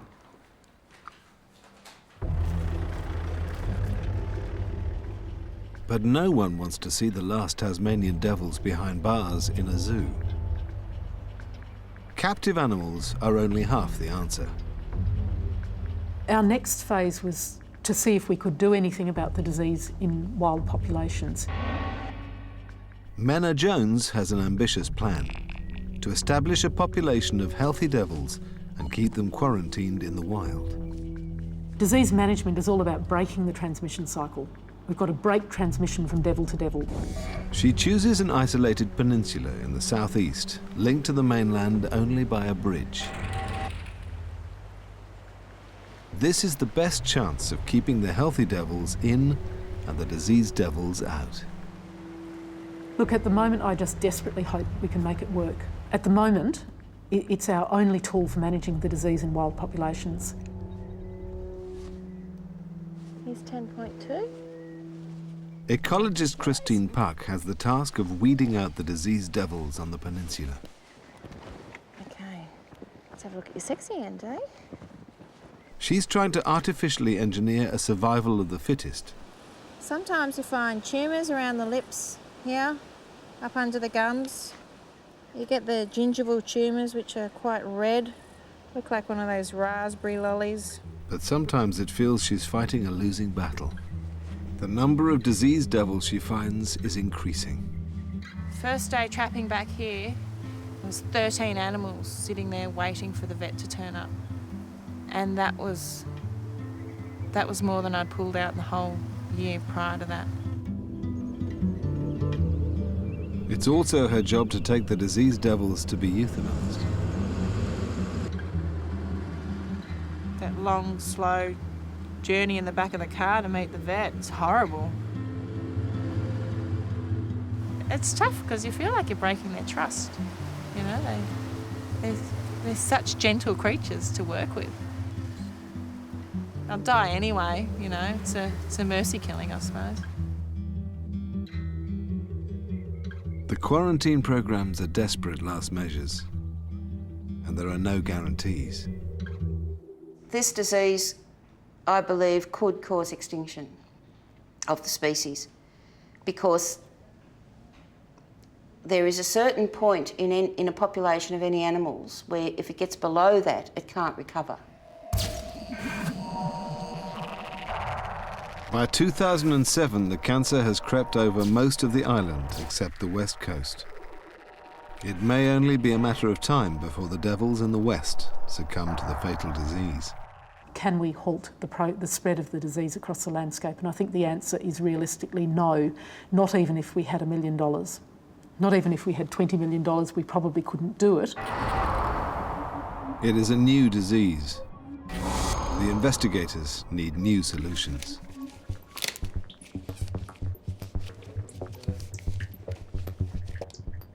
In 2007, immunologist Greg Woods begins a new line of inquiry. If the reason the cancer can jump between devils is their genetic similarity, he needs to find a devil with a genetic difference. And what was discovered was that the devils within the eastern half of Tasmania, their genes involved in the immune response are very, very similar, whereas in the western half, they're slightly different. Woods takes a healthy devil born in quarantine from the western half of the island. He calls him Cedric. He injects Cedric with devil facial tumor disease cells to see how his immune system reacts. Okay, that's done.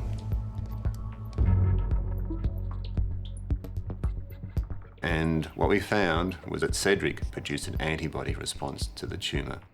This was the very first indication that a devil could produce an immune response against DFTD. We had to look at it 2 or 3 times to make sure it was true. And it was true. The antibody was produced. So Cedric has produced an immune response, which indicates that there are devils out there which have the potential to respond to the tumour. Because Cedric came from the northwest, their genes just happened to be just enough different to induce an immune response. Cedric is our ray of hope.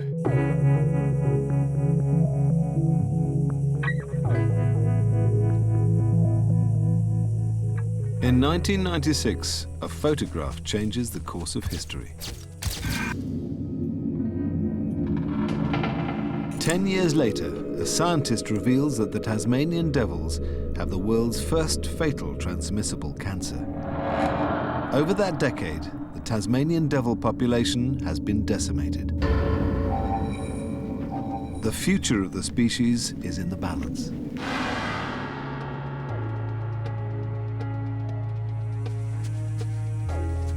But if there are more devils out there like Cedric, then it might be possible to breed a whole new generation of cancer-resistant Tasmanian devils.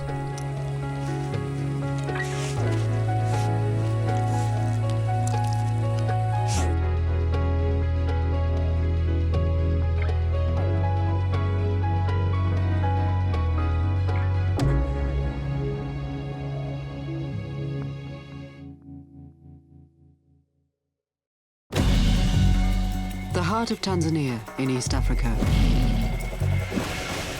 A country that's become a human-animal war zone. Here, lions are a living nightmare. This is a hunting ground for lions that have decided to make their quarry human beings. In many parts of Tanzania, lions have undergone a disturbing change in behavior that has caused a fourfold increase in lion attacks on humans. Once a lion discovers that it can kill people, it's going to continue killing people until it's killed. Over 600 people have been eaten by lions since 1990.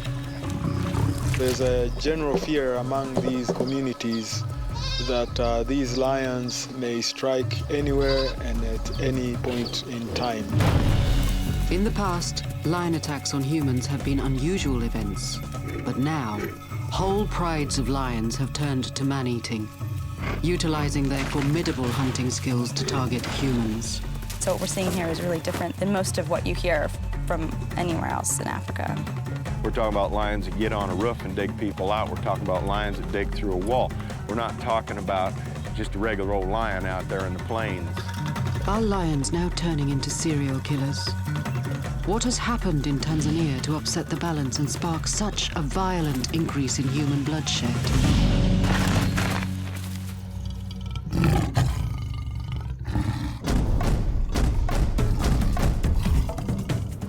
Tanzania, East Africa. The epicenter of an ongoing crisis. A country where lions are switching their sights to focus on humans as fair game.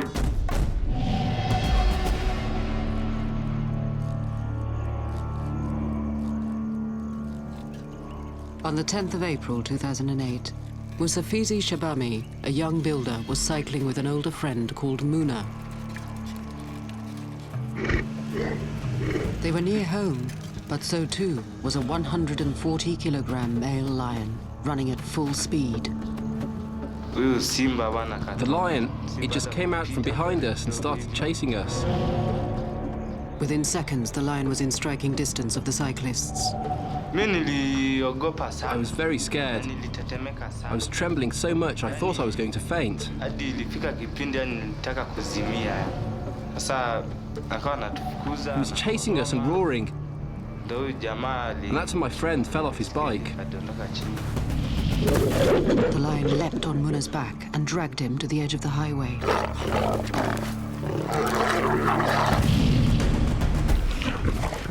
Standing on the roadside, Musafizi witnessed Muna being mauled by the lion. At this point I ran. I felt like I'd lost my mind.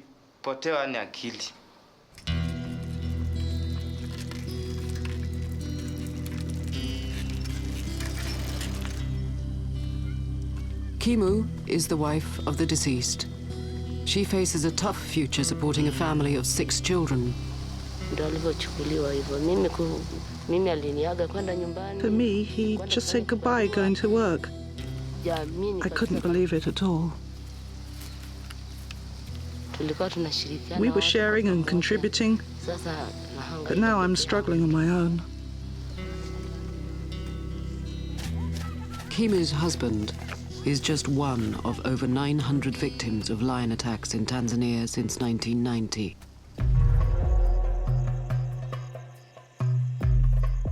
The situation is desperate. Thousands of rural Tanzanians have left their villages abandoned, terrorized not by single rogue lions, but by prides of lions, hunting as a team to stalk and kill humans. We're not talking about just regular old lions. We're talking about lions that walk into a village and kill people. We're talking about lions that get on a roof and dig people out. We're talking about lions that dig through a wall. We're not talking about just a regular old lion out there in the plains. The cause of this bizarre behavioral change is a mystery, particularly as these outbreaks of man-eating lion attacks are not isolated to one region of Tanzania. They've occurred throughout the country, from Lindi in the south to Rufiji, and now further north in the district of Singida, where 20 people have been killed by lions in the past 12 months.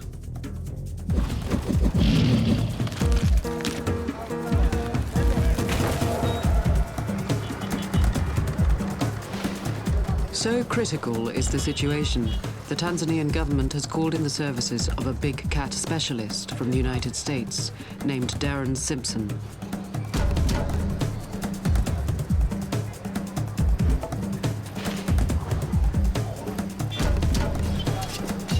Simpson is a lion conservationist and tracker with a wealth of experience in human-lion conflicts.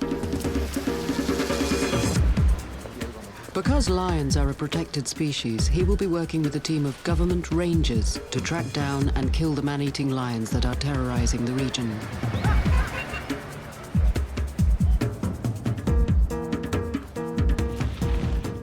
This is not the first time Simpson has hunted lions in Tanzania. I've been here twice before. They've had everything from people being jerked down, 2 male lions jerked down 2 young men right in front of a police station one night, killed them right in front of the policeman. The lions were shot and went off and died, but so did the 2 young men.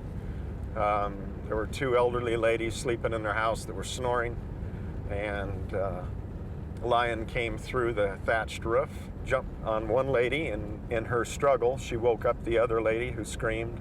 The lion proceeded to go over and kill her as well. It's kind of a nightmare situation. Needless to say, the villagers have had enough and they want something done. They need somebody in this case that can come in, do it properly, do it humanely and effectively. So as much as I love these big cats, and you're talking to a guy that's dedicated his life to capturing these animals for conservation. This is what I do. This is something that has to be dealt with. This is their reality, and so I'm here to help them deal with it. Working alongside Simpson is a team of 6 rangers, heavily armed with semi-automatics and shotguns, led by Wildlife Division official Dennis Ikanda, seen here in the camouflage jacket. Ikanda is a human-lion conflict specialist and a veteran lion tracker. The week before Simpson's arrival, his team shot and killed one of the target animals, but 2 man-eating lions remain at large. Although we have experienced some level of success by killing one of the man-eaters, but we still have 2 more to go. And worst of all, we have a male lion on the loose, and they usually become a lot worse when their partners are killed. The 2 surviving man-eating lions now pose an even greater threat to the people of this region. The lions are now highly aggressive, and the trackers are under extreme pressure to kill the lions before they claim their next human victim.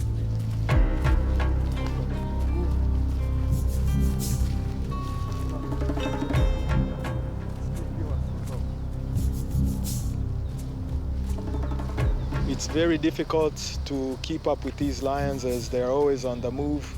You can never anticipate anything. Anything is possible. A human being may be killed. Livestock is killed every 2-3 days.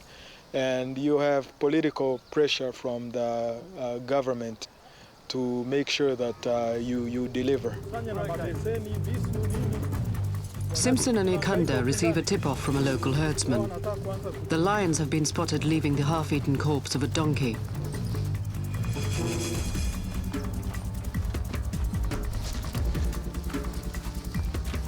The hunters will use this dead donkey to lure the lions into foot snares. Since lions are notoriously possessive of their kills, it's possible they'll return tonight for another meal and step right into Simpson's traps.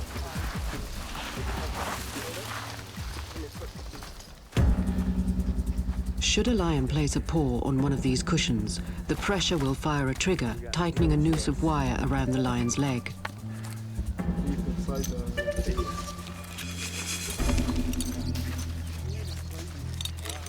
This snare has been designed to anchor a 200-kilo male lion to the ground.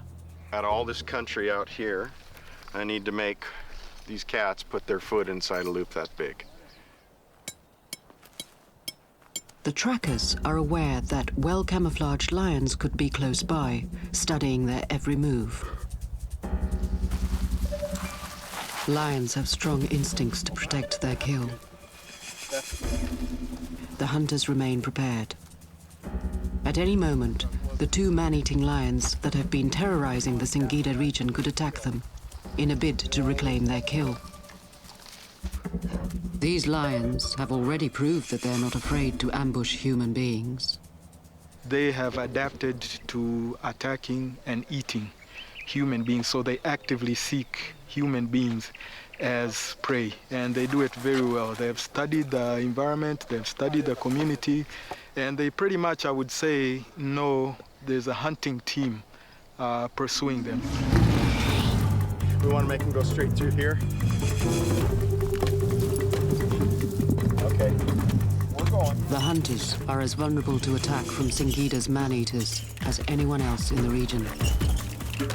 Their only protection is the dying daylight.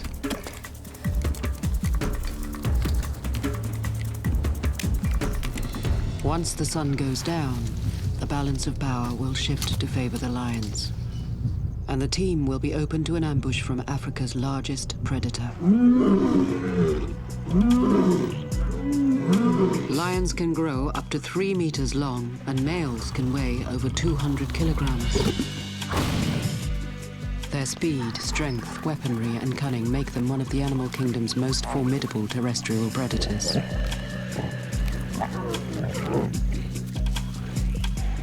But in Tanzania, prides of lions are adding humans to their diet of zebra, impala, and wildebeest. A radical and disturbing change in lion behavior. In the Singida region, one pride of man-eaters is going to extraordinary lengths to catch its new prey. They've learned there are easy targets along the main highway. The last place you'd expect to see lions. In the past year alone, at least 20 people have been killed by lions on or near this roadside.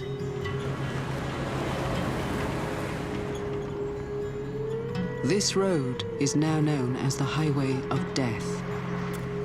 It's a paved 2-lane road, main artery, through little tiny communities full of dwellings, an area where children walk to school every day. It's basically the village sidewalk. Women carrying loads on their heads to supply their homes, groceries, water. Pretty benign area, you would think. This is a hunting ground for lions that have decided to make their quarry human beings. They're using the bush areas that are alongside the road as an ambush area. What, in essence, that we're into here is a human-wildlife conflict, and it feels like a war zone. This is extreme aggression by these animals. Less than 2 kilometers from the highway, and with the light fading, the team finally finishes setting its lion traps. Okay, that's gotta do. It's gonna have to do. So when it starts moving in, they usually come in very cautiously. So these sticks will actually guide where they place their front and hind feet.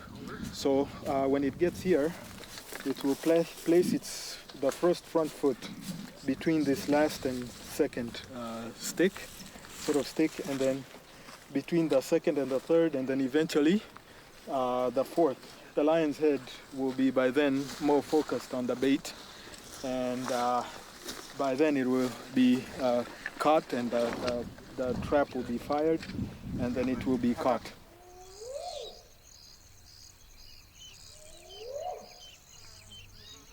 Just before leaving, Simpson makes hyena calls, hoping to trick the lions into defending their kill from scavenging hyenas.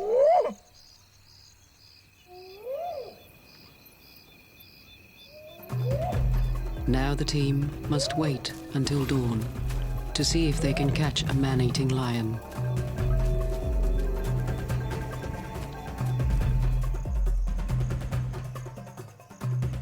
Tanzania is home to more than 1/3 of the world's lion population.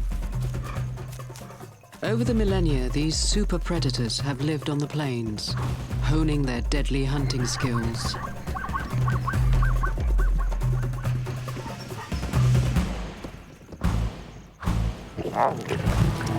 But in Tanzania, lions are switching their sights to hunting humans. In a radical change to their natural behavior, whole prides of hungry lions are now stalking humans in search of an easy meal.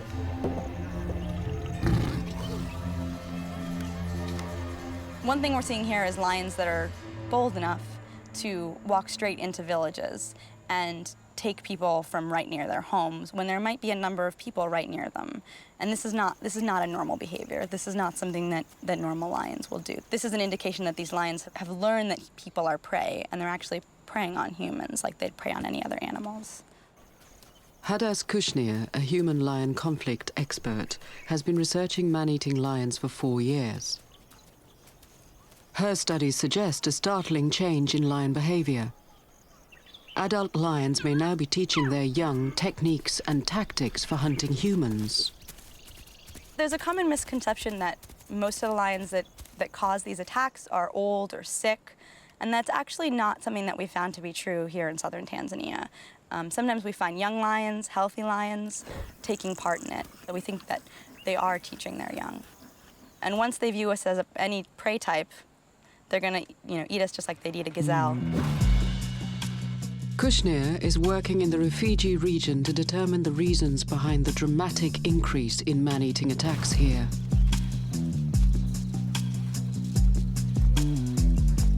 She's learning that the lions of this area are continually adapting their methods to increase their proficiency at hunting humans. You can't underestimate the intelligence of these animals when it comes to hunting prey.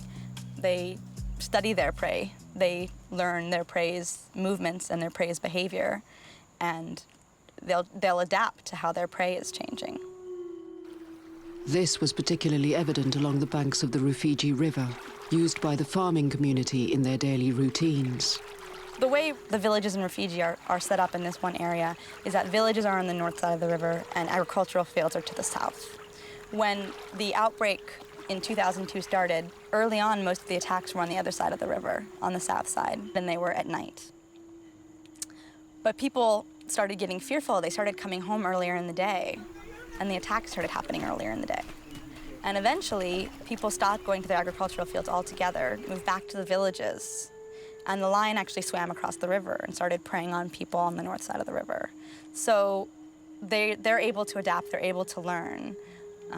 And it's terrifying because it's not just a chance event that you might get caught by a lion. There's a lion out there stalking you, actually looking for you to eat. In the Rufiji River region of southern Tanzania, the locals blame the deaths of 40 people on a single serial-killing lion they named Osama, after the world's most wanted terrorist.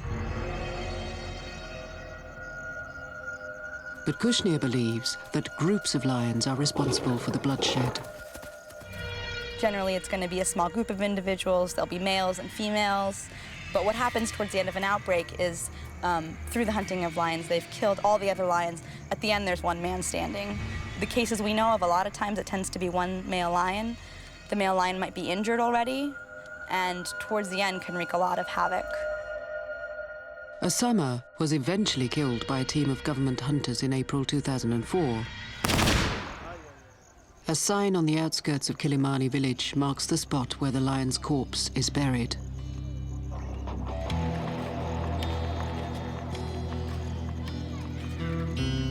Abdallah Chembele is a victim of the outbreak of man-eating that has plagued the Rufiji region.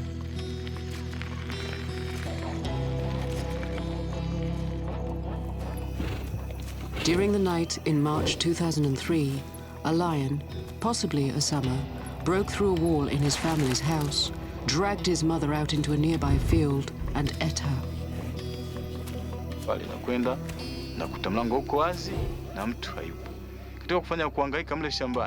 When I went home, I found the door was wide open and there was no one.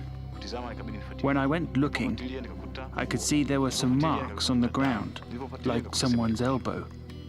When I investigated further, I found her clothes and then blood. The horror of living in the presence of man-eaters is so bad, many locals refuse to believe normal lions are the cause of the bloodshed.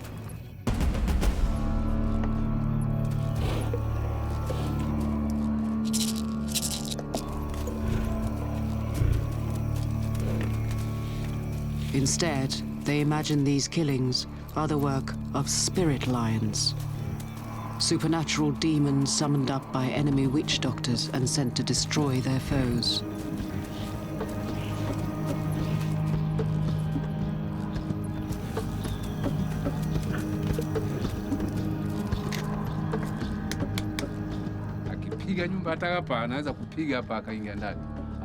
These lions can just knock down the door and get in and take you out.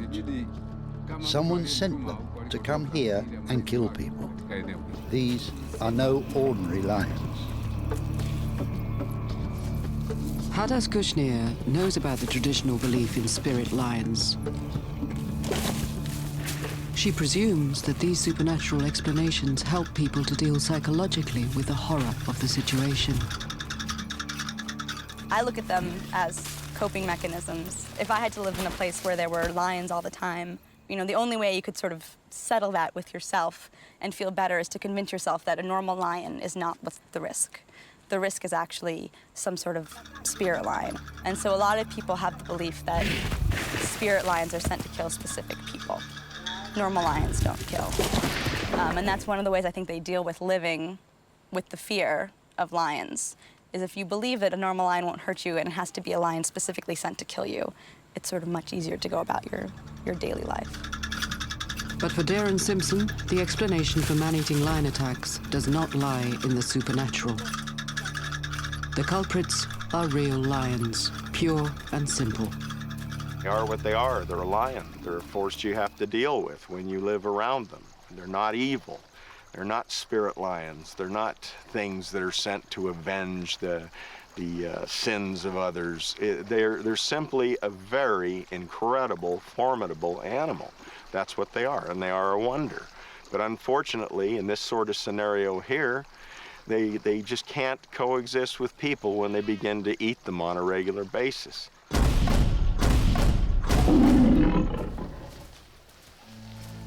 The hunt for two man-eating lions that have been terrorizing the Singida region of Tanzania continues. The tracking team are revisiting the traps they set the previous night around the carcass of a donkey recently killed by these lions. The sound of a big cat up ahead in the bush seems to suggest their efforts have been rewarded. Leopard?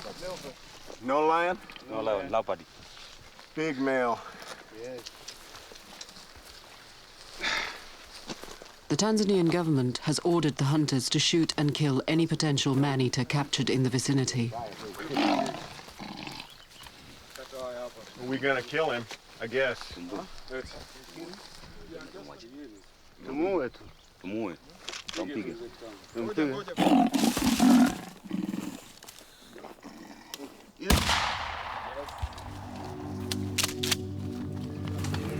One of the disadvantages of foot snare traps is the possibility of capturing non-target carnivores.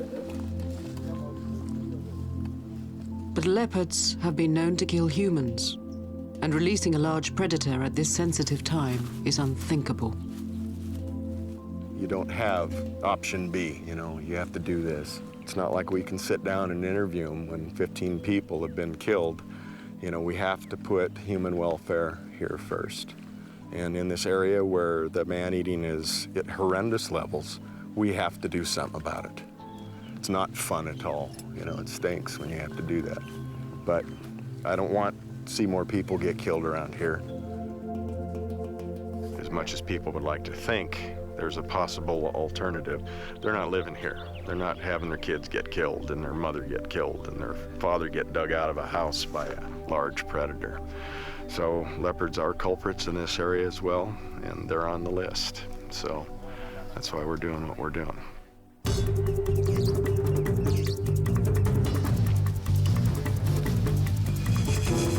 The lion hunters are not giving up. There's enough donkey carcass left to set up another trap. Simpson lays his foot snares once more in the hope that tonight he'll have better luck and will succeed at catching the man-eaters.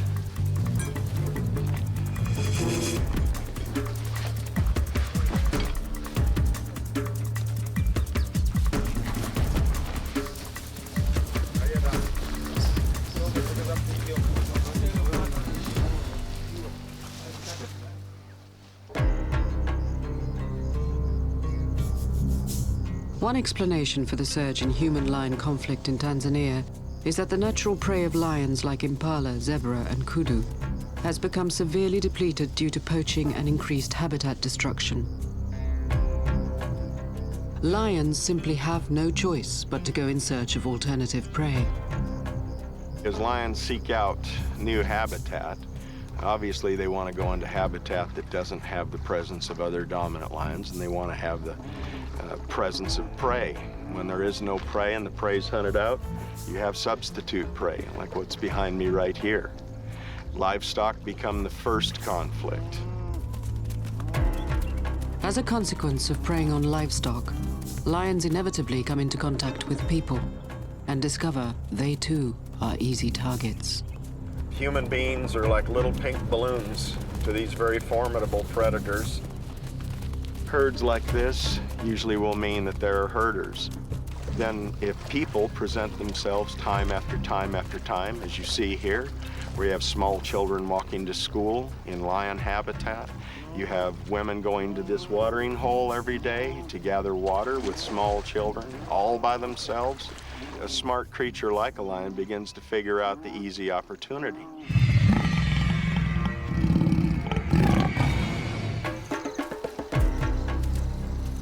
In the refugee region, Hadash Kushnir attempts to find further explanations as to why the rate of man-eating lion fatalities has quadrupled since 1990. She's discovered a pattern in the statistics that leads her to believe it's the people's method of agriculture that makes them vulnerable to attack. One of the places where people are most at risk is in their agricultural fields. Generally, the agricultural fields are pretty far from the village. They're isolated from each other, and there's a lot of bush surrounding it. So right there, you're at risk. One of the really important factors that we're finding are bush pigs as crop pests. Bush pigs are nocturnal crop pests, so they only come at night. And in order to protect your crops, you have to sleep at night in your agricultural fields and sometimes leave your hut in pitch darkness and make noise and try to scare these bush pigs away. Because there's not a lot of prey in the area, bush pigs are a really important prey source for lions in these districts. And so lions know where to find the bush pigs, and the bush pigs are found where the people are found. And so oftentimes you'll get sort of a collision between people and lions with bush pigs as the link. It was while defending their crops against marauding bush pigs that Asifoye Mbwata's family was devastated by a lion attack. In the middle of the night, his father, mother, and 2 nephews were dragged out of their shelter and eaten.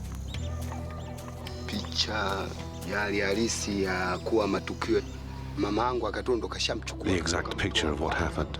The lion, he took my mother first and ate her there, up to the waist, and killed my father and put him aside, and took the children.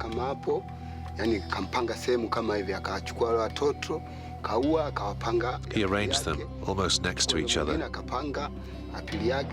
so that when my brother went to look for them there, he saw the children first and thought they were sleeping. But they had already gone.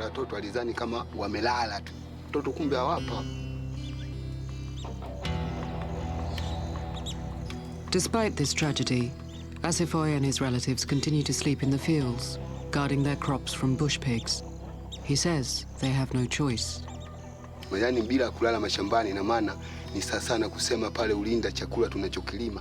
If we don't sleep in the fields, then all the labor we engage in will be for nothing, because our food will be eaten by animals like pigs or monkeys. That's why people sleep in the fields, so that they can have something to eat. We know that the lion kills, but if you are spared, your children will get to eat.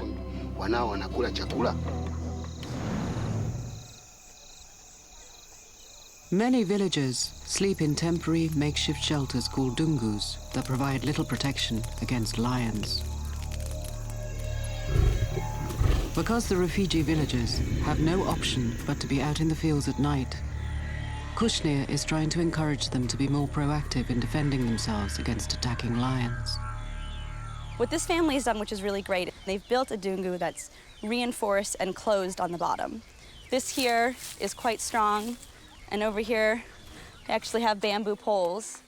And what's really wonderful is that this is the area here, which would normally be open, and the family would normally be cooking here at night, resting here at night, and what they've done is close it off so that if a lion is roaming, the lion won't be able to see them or get to them very easily.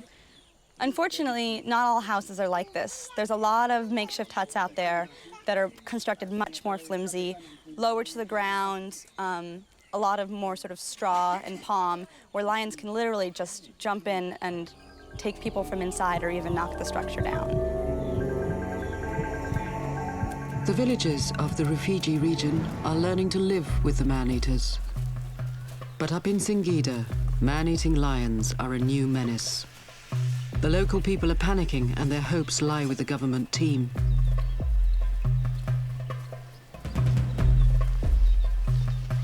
The hunters return to the baited traps and find they've failed to catch their target. I'm gonna let him go, you guys. Okay, watch out now. I need everybody to stand over there. Yesterday, they caught and killed a leopard. Now, they face an enraged hyena. Although this animal is capable of inflicting a lethal bite, it doesn't pose a threat to the local community. The hunters will attempt to release the animal.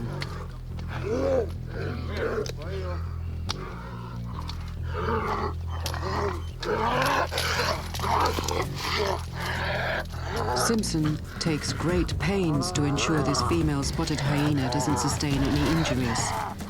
It will return to the wild unharmed. Loose, loose, everybody back.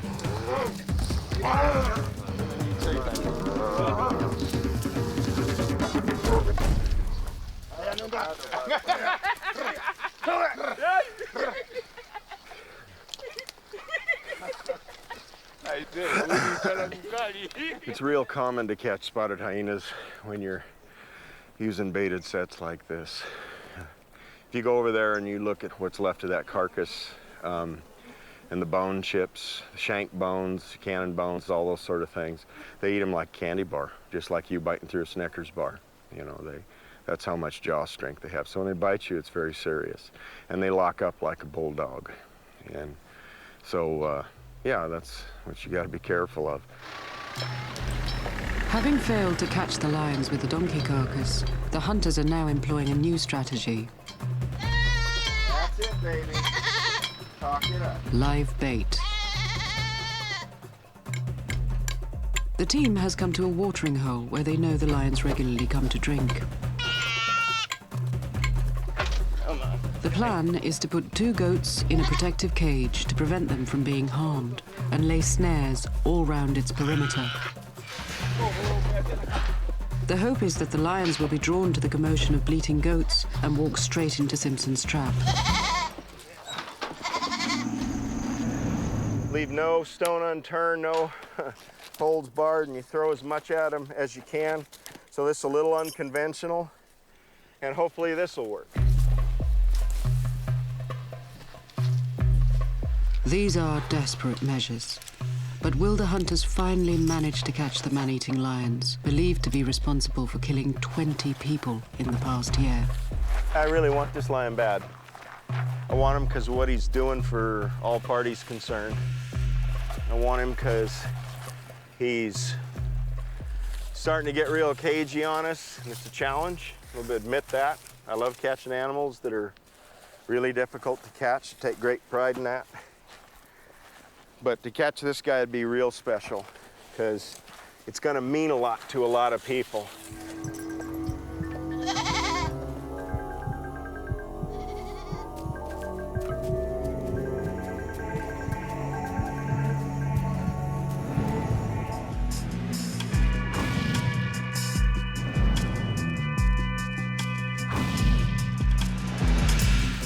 Tanzania is home to 1/3 of the world's rapidly diminishing lion population.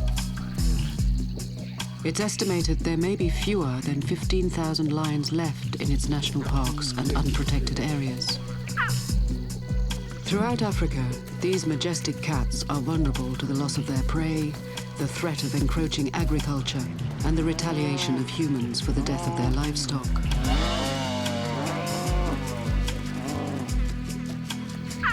The government faces a no-win situation. On the one hand, they want to conserve these animals because they are a multi-million-dollar source of revenue from tourism and organized hunting. On the other, by encouraging their conservation, Tanzanians are made more prone to attack. Part of the reason that we're experiencing an increase in these number of attacks is the positive outcome of lion conservation in Tanzania. Numbers seem to have increased, and excess individuals from core populations are now spilling into buffer zones that extend into village areas, and then human-lion encounters have increased over the years. In southern Tanzania, the Selous Game Reserve is the second largest protected region in Africa, covering an area of 50,000 square kilometers. It's one of the most important strongholds of game animals in the country, and consequently, a hotspot for lions. There may be as many as 4,500 lions living in the reserve.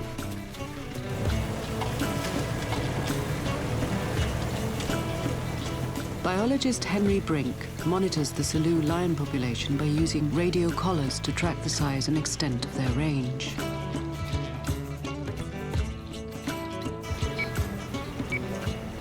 Currently, we follow some 114 different individuals, covering some 800 square kilometers, which is sort of 14 lions per 100 square kilometers, which is very good lion density.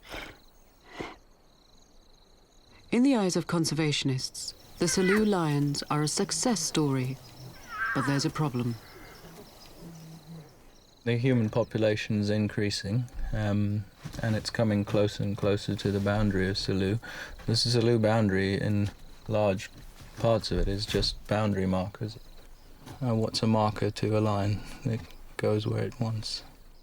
The lions of this park don't recognize park boundaries and are prone to leave its perimeter in search of prey. When this happens, they inevitably come into contact with people.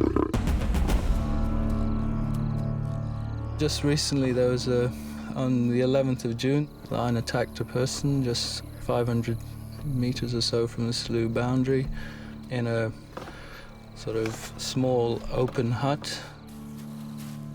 It was like a nightmare. That's the way the people there described it. In that area, there's no power, everything's dark, you go to sleep early, and then suddenly in the middle of the night, they're attacked. It was very much like a nightmare.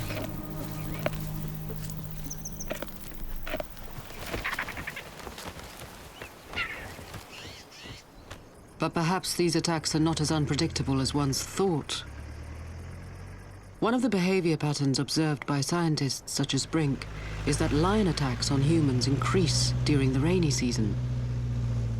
There is food here, there's enough food, but what happens is during the rainy season, all the prey disperses from around waterholes and so on, and the lions have a much difficult time finding the food, and therefore they also disperse and start looking for food, and it's during the rainy season where you get this sort of spike in man-eating, because the lions are, in some cases, leaving the park and so on.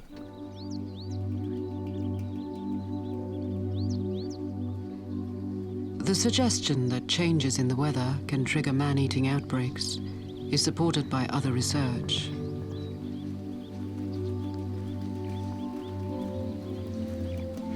After 4 years of studying man-eating across Tanzania, Hadash Kushnir is also convinced that rainfall patterns are a central factor in the recent rise of man-eating prides.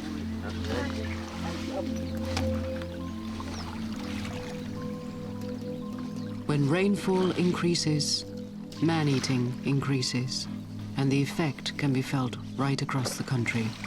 It seems like too much of a coincidence that you have 3 outbreaks happening, starting in the same year. There was 1 here in Rufiji and 2 in Lindi with 2 separate groups of lions. So the scale is pretty enormous. Here in Rufiji, The numbers we have are about 52 people being killed, but down in Lindy, the numbers are much higher, upwards of 85 or 90 during that 2-3 years time period.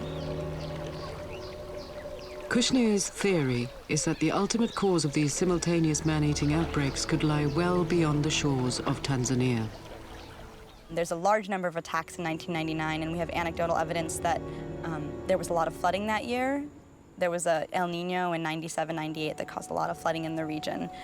The wildlife patterns were different than usual, and that's why the attacks were higher. El Nino is a worldwide weather phenomenon that results in supersized flooding across East Africa. The floods force the game animals to seek higher ground, with the result that some prides of lions find themselves marooned with a limited supply of food. It's at this point that they are forced to go in search of human prey. From what people told us, it sounded like if you get a lot of rain, you have animals in places where you wouldn't normally have animals, or you're missing animals in areas where you would normally have animals. So potentially the lion prey wasn't where the lions were. And so lions were then more desperate, more hungry, and turned towards people. Many scientists predict that global warming is likely to increase the severity and frequency of flooding events. If the connection between flooding and the rise in outbreaks of man-eating lion attacks is proven to be true, the future looks bleak. A future that will undoubtedly see an increase in human-lion conflict.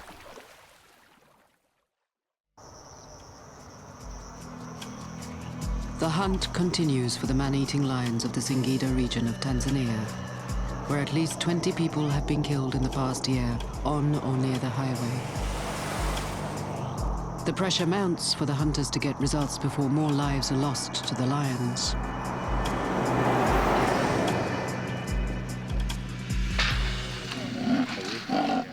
Simpson and the hunters have returned to inspect their traps, and once again, their efforts have been foiled. They've snared a second leopard and have no option but to kill it.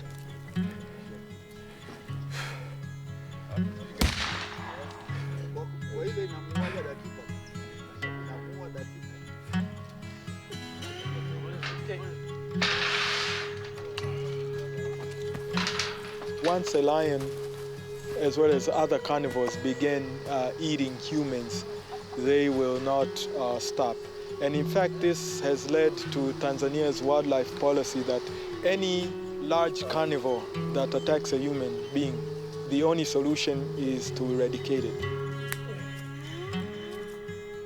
As you see, it's a beautiful animal, young, still young in its prime age, but it's a problem. I mean, it's a human-wildlife conflict issue.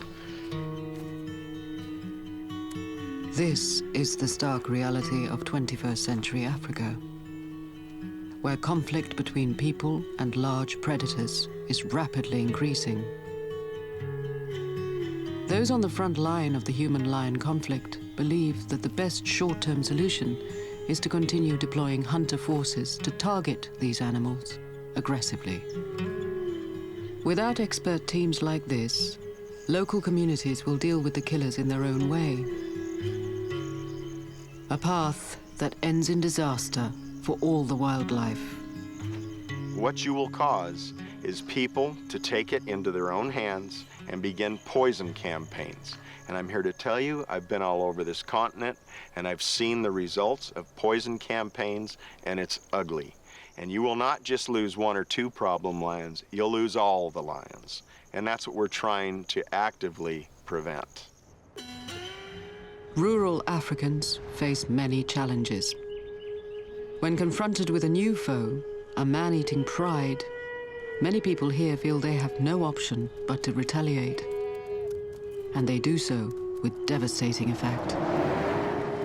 One of the most poignant stories to come out of this conflict is that of a herder whose wife was eaten by a lion. An individual who lost his wife decided to help the community out of desperation by lacing the remains of his wife's body after she was attacked by these man-eaters with rat poison. And the lion came and took the body, and after 2 days it was found dead. A graphic example of the lengths people will go to eliminate lions. This conflict is devastating for both humans and lions. Lions once roamed the whole of Africa, but human retaliation against the man-eaters, the increase in agriculture, hunting, and the loss of natural prey have steadily eliminated the continent's lion population. In the last 30 years, Africa's lion population has almost halved from 75,000 to less than 40,000. It's very much not good for lions. When there's an outbreak, often they'll kill all the lions in the area indiscriminately. Any lion they see will be killed, even if a lion's not responsible for the attack. And what eventually could happen is that lion populations are limited only to protected areas. And in most cases, protected areas aren't large enough to sustain viable populations for generations to come. So it's definitely a risk. And it's a risk for carnivores around the world. Retaliation because of conflict is one of the major reasons for carnivore population decline in Africa, in Europe, in North America, everywhere.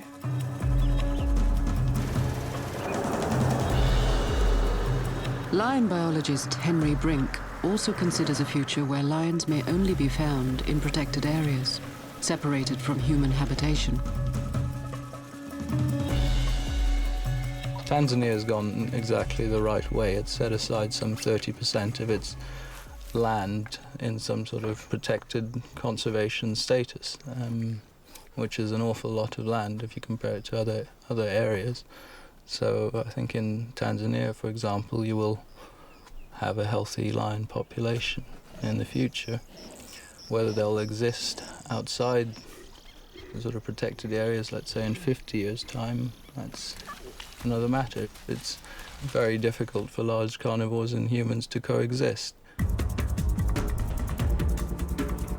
Darren Simpson, who continues on the hunt for the man-eaters of Singida, is pragmatic when questioned on whether humans and lions can coexist. Humans, he says, will always prevail.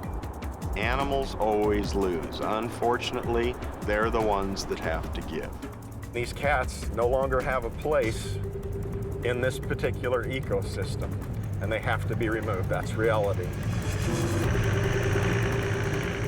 And as you remove habitat and you have more people, you're going to have more conflict.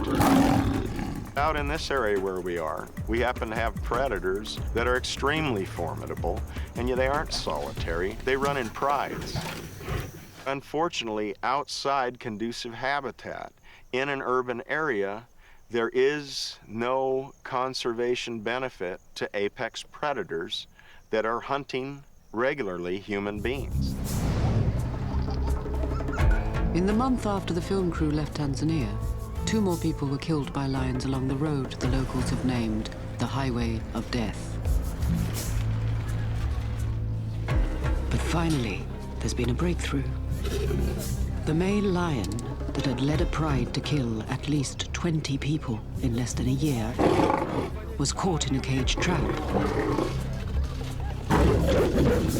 A victory for the hunters that had spent the better part of 3 months tracking down the man-eating lions of the Singida region. But there's still one lion at large, and the war with no foreseeable end continues.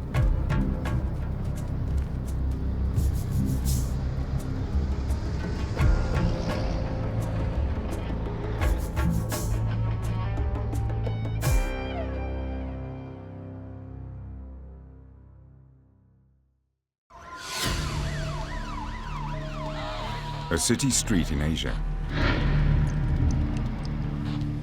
Police are baffled by a gruesome scene.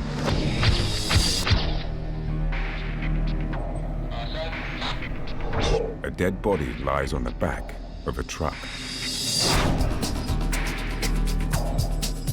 A massive exit wound reveals muscles torn to shreds. Stunned bystanders cannot believe what they are seeing. All they know is that a whale has exploded in a street.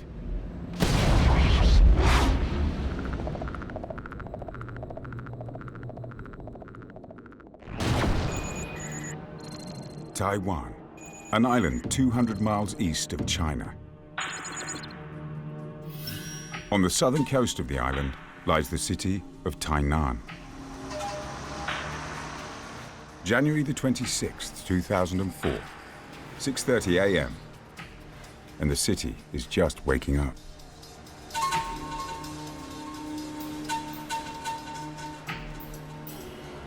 On Ximen Road, a supermarket prepares for another busy day. Just outside, a man rests after a big night out. A truck driver makes his way through the city streets, carrying an unusual load. A dead sperm whale weighing over 50 tons, which was washed up on the coast 48 hours ago. This massive cargo is being taken to the city's university for scientific analysis. But the journey is cut short by an unimaginable event.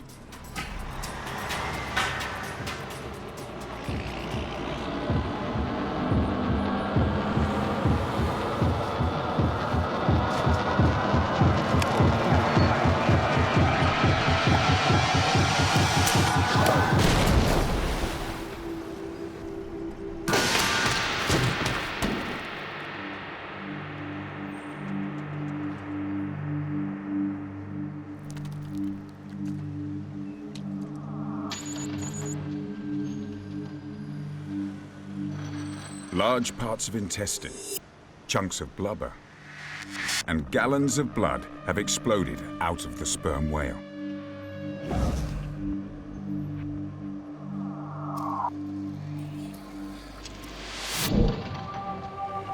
One of the first to see the carnage is marine biologist Professor Wang Jiangping. Revisiting the scene 4 years later, he remembers all the gory details. I get off the car and go to the truck. And I find the sperm whale broken, some intestine hanging in the body, and blood flowing in the ground. Every whale have blood.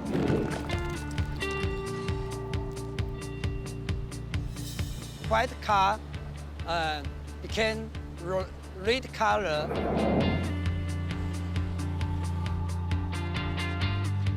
We find 3-part intestine on the ground. People on the street look on in disbelief.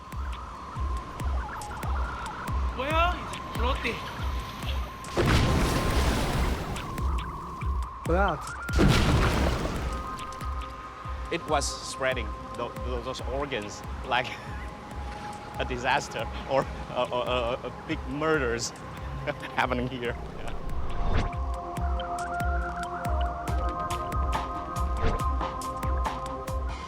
It's just like a horror movie. This whole window is blood. Most amazing thing I saw was all these blood and guts flowing along the road, really red bloody mess. Eyewitnesses are overwhelmed by the stench of rotting flesh. I would never forget the smell in my lifetime. The smell very disgusting. It's like tons of fishes death on the road. Tons of fishes. Yeah.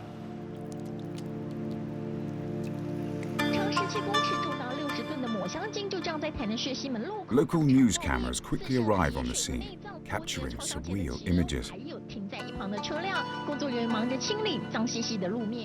Journalist Jason Pan realizes the incident is big news and breaks the story around the world on the internet. To me, still, this is the biggest story I was ever involved in. Bigger than the soccer championship, baseball championship, or visit of some big president in Taiwan. I knew it was very interesting news because I never seen a whale on land. Usually it's near beach.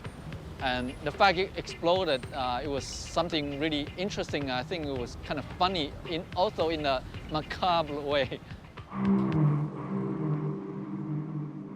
The scale of the carnage leads some people to fear the worst. People saying, well, whale exploded. What is this, like a terrorist bomb, like whale exploding? Is Taiwan developing some kind of, biological bomb, weapon of whale mass destruction? There have been a lot of website discussion how, U.S. State Department should check out Taiwan. They're developing some kind of biological bomb about it. While talk of conspiracy spreads on the web, Professor Wang concentrates on gathering the whale's remains. He is still determined to carry out a necropsy or animal autopsy and preserve the skeleton for his museum. His dedication impresses Professor Liang Shangshu, director of Taiwan's National Whale Stranding Network. I was very proud of the response of Professor Wang, because for most people they think, oh, stinging, oh, terrible, messy, ugly or yuck. But Professor also tell everybody, oh, help me, try to collect all the intestine back. That's my treasure. What he care about is his specimen, those the dirty and messy intestine he want to collect back. Wang's priority is retrieving as much of his whale as possible. The city's priority is limiting a potential health hazard. As a massive cleanup begins, the press follow the whale to its final destination, miles away from Ximen Road, and photographers capture more gruesome images.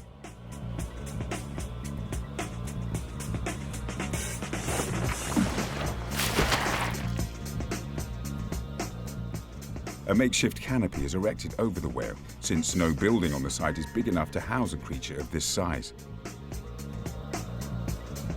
Just hours after the explosion, a team of scientists and volunteers begin their daunting challenge. We use 60 people and 10 days to dissect the sperm whale. The scale of their task is immense. Tons of blubber are peeled away, revealing layers of tough muscle. Massive organs like the heart are removed for laboratory analysis. Giant intestines are laid out near to the whale's body. Curious onlookers flock to see this gory and unforgettable scene. This sperm whale became very, very famous. The sperm whale's skeleton is now a popular tourist attraction, and the explosion is now part of Taiwanese folklore. Yet the chain of events behind this extraordinary incident remained a mystery. Until now. A team of international experts have been gathered to find an explanation. They're looking for a clue in this video archive, some of which has never been seen outside Taiwan, all searching for a piece of lurking evidence, a key to unlocking what could possibly be the trigger behind the whale exploding in the street. Liverpool, England. Veterinary pathologist Julian Chantry looks at the grisly aftermath of the explosion. It's incredible, yeah, it really is. You just wouldn't have expected that to happen. Chantry is certain that the force and sheer energy behind the explosion are due to internal decomposition. Decomposition is when the body is starting to break down. So there's no longer any blood supply, and organs and tissues are starting to just break apart, to degenerate.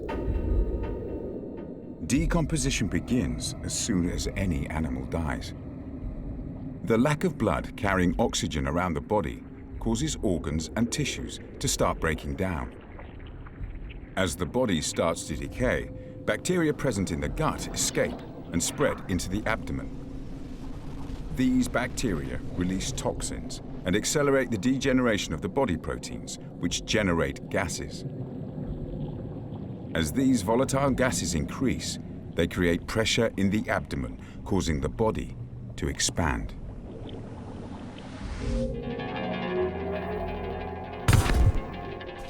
To demonstrate the effects of decomposition, Chantry carries out a necropsy on a farm pig that has died of natural causes. It may be smaller than a sperm whale, but the manner in which animals decompose is essentially the same in all species. So we've got this pig and it's died 3 days ago, and since then it's been rotting.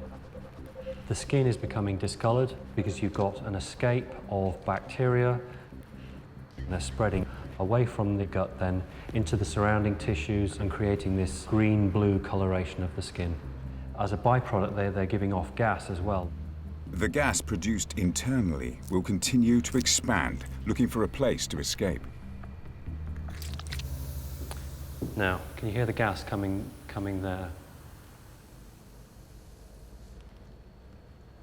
That's where I've gone through into the abdomen. The biochemical reactions that produce the gas are at work in all of the pig's organs, especially the stomach and intestines. You heard the release of gas there. And this is a very small-scale model of how it would be in the whale. Obviously, the whale is many hundreds of times bigger, and the pressure build-up will be correspondingly greater. There would undoubtedly have been a build-up of gases inside the sperm whale. But is this natural process capable of causing such destruction? The whale's body parts strewn across the road tell a story of a violent explosion. Something must have detonated it, but what was the trigger?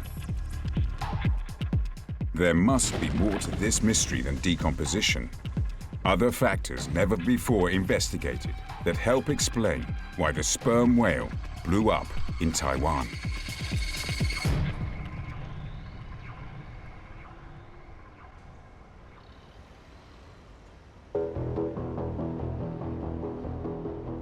The mystery of a giant sperm whale that blew up in a street in Taiwan has never been fully explained.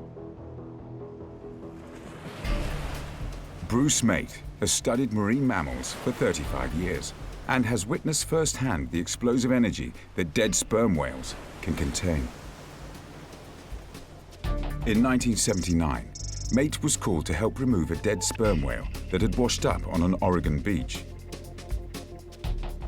This is the scene of relieving pressure from an animal that's just died a few hours earlier but had been on the beach for several days alive. And just immediately after dying, I sent people out to cut the animals open so we didn't have exploding whales. And here they're taking their first slices with flensing knives, and immediately after that they turn to run because this is not the first animal they've done. And you can see the stretch marks here by the cuts. This wound is tearing this initial cut, but there's such strength in the animal's layers that it yet hasn't gone through into the peritoneal cavity. The muscles are tearing, and then finally it gets into the peritoneum where the pressure is, and kaboom, out comes all the guts and feathers, so to speak. You can see the blood mass ahead of everything else, the liquids, and then the solids behind that of the intestines and the organs. The sperm whale in Oregon was less than half the size of the giant sperm whale that blew up in Taiwan. Parts of blubber were found streets away, suggesting a ferocious amount of pent-up energy. To estimate the amount of force required to blow up such a huge whale, British explosives expert Terry Thompson reviews the footage of the bloody aftermath.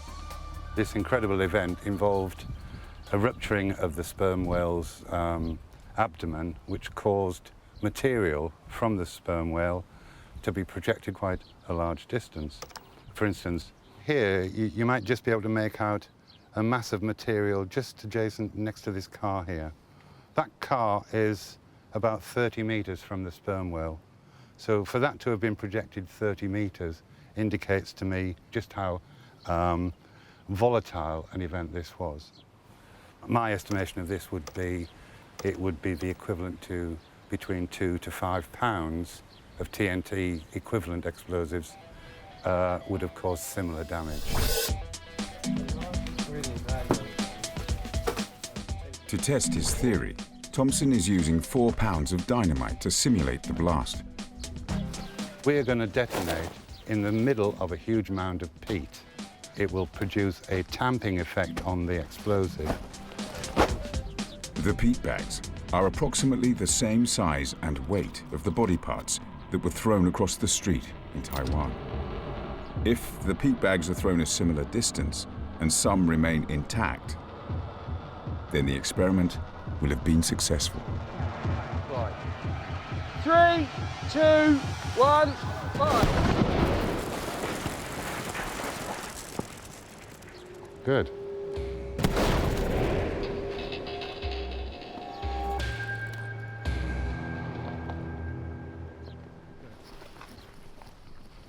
We can see from here there are still quite a few full bags lying about.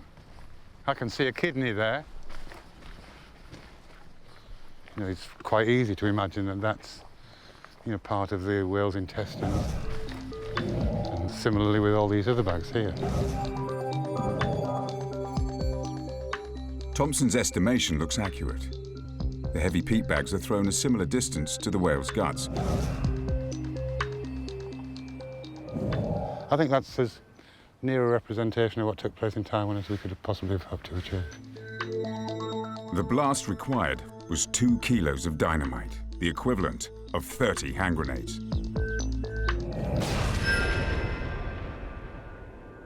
If anybody had been unlucky enough to be standing immediately adjacent to the vehicle when that happened, they would have suffered quite serious injury, perhaps even death.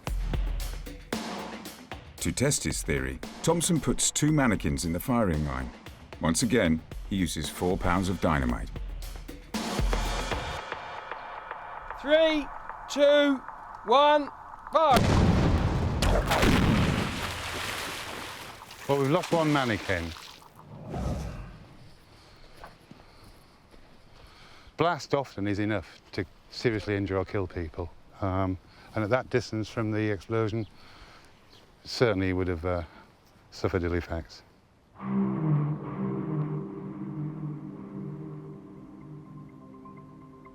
But how can a mammal contain such a huge amount of potentially lethal energy?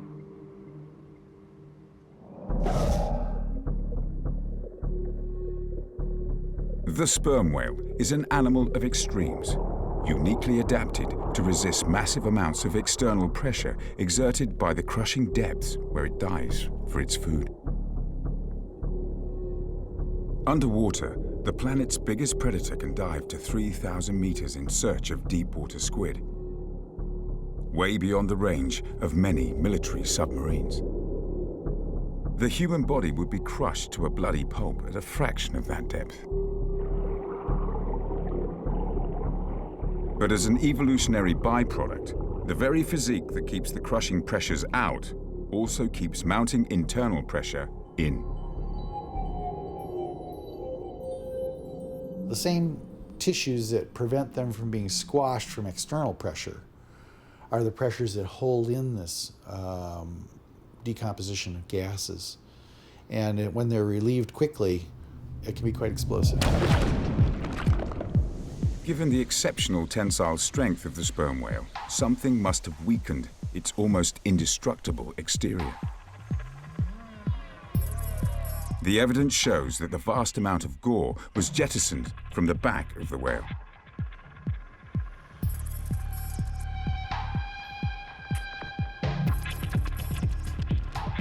But this area is not commonly seen as a vulnerable part of the sperm whale's anatomy, adding to the mystery of why this whale exploded in the street.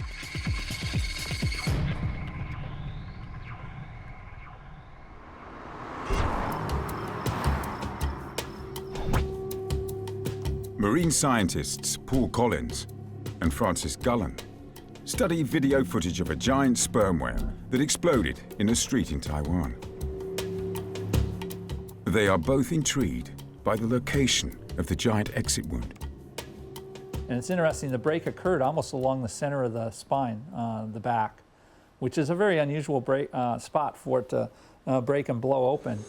That's where you've got the backbone and a lot of musculature that holds all the organs in. So if the animal was completely intact and going to explode, you usually would see it blowing out of the belly, where there's more pressure from the guts, and it's a weaker body wall, or out of the mouth.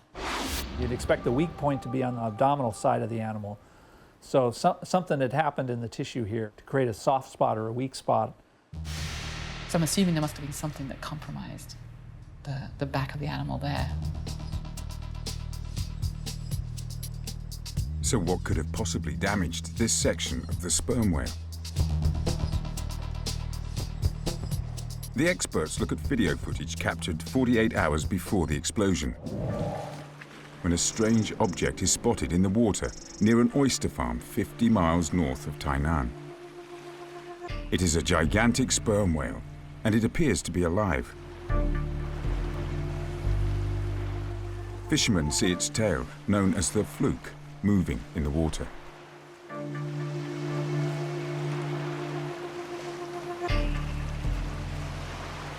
The coordinator of Taiwan Sea Tissue Society, she got a phone call in the early morning, and the people told her this whale, the fluke, still flapping. Okay, that's the message she reported to me. So I thought, oh, okay, and what can we do? It's so big.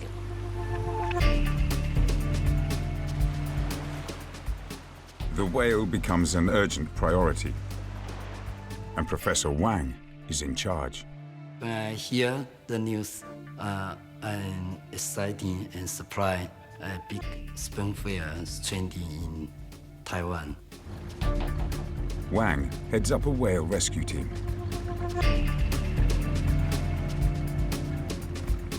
But when they arrive at the scene, they discover the whale is dead. There are no obvious signs of the cause of death, and the carcass looks relatively fresh. The skin is intact on this animal. You don't see any large white splotches on the surface of the animal, which would be indicative of the animal having floated for a while before it washed in, and the skin beginning to slough off the surface of the blubber. In the water, the dorsal hump section from where the guts and blubber exploded looks intact, suggesting the damage may have occurred after the sperm whale died.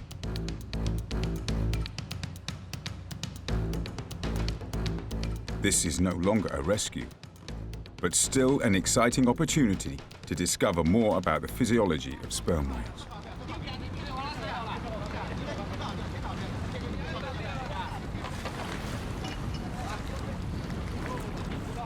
Professor Wang must decide what to do with this giant specimen. It was the biggest sperm whale I ever seen. Wang is given the green light to retrieve the whale from the water, carry out a full post-mortem, known as a necropsy, and preserve the skeleton at the University Museum in Tainan. This whale's death is a rare opportunity to learn about one of the planet's most impressive creatures.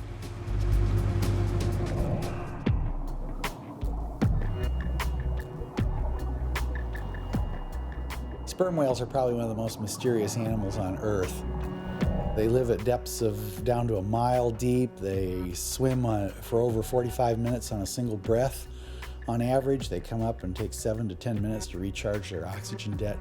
They're feeding on deep water squids in virtual total darkness, so there's a lot of great mystique about sperm whales.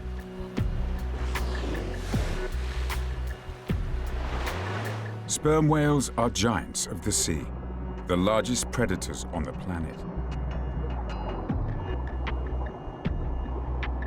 They reach lengths of over 60 feet and weigh up to 60 tons. Their brains are the largest of any animal on Earth. Sperm whales are found in every ocean in the world, yet their trademark fluke waving on the surface of the water before they dive, is rarely seen. So, the opportunity to study one of these incredible mammals is exceptional.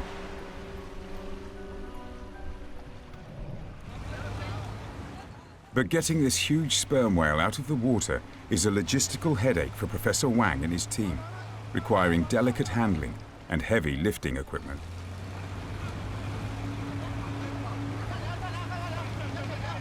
Responding to large stranded whales is a problem around the world. Marine scientists Paul Collins and Francis Gulland have worked extensively with stranded marine mammals off the coast of California. Every time you have a dead whale, it's always a problem to figure out where are you going to necropsy it, how are you going to cut it up, what are the logistics. I think all of us that work on large dead whales, we're always so interested in the animal itself and finding out why it died, in looking at all the extraordinary organs and massive heart, that you get caught up in it, and so you're excited, interested, usually working against time, so you don't think about how hard it is. It's only the next day when you wake up in the morning and you can't actually move that you realize that it was hard work. Our excitement level goes up if it's something that we haven't seen before, or if it would make a great addition to our research collection or for possible public display. Yeah, definitely the excitement goes up. And you do whatever you have to do in order to try to retrieve the animal or retrieve the material out of the animal. In some cases, it's carving it up and harvesting the material right there on the beach. In other cases, you can't do it on the beach. You have to bring the carcass back to where you can work on it. It is hard enough performing a necropsy on a beach and then removing the body parts. But in Taiwan, the sperm whale was stranded in an ocean oyster farm, an impossible location for scientific research. Wang has no choice but to hoist the whale out of the water and transport it to his university in Tainan City.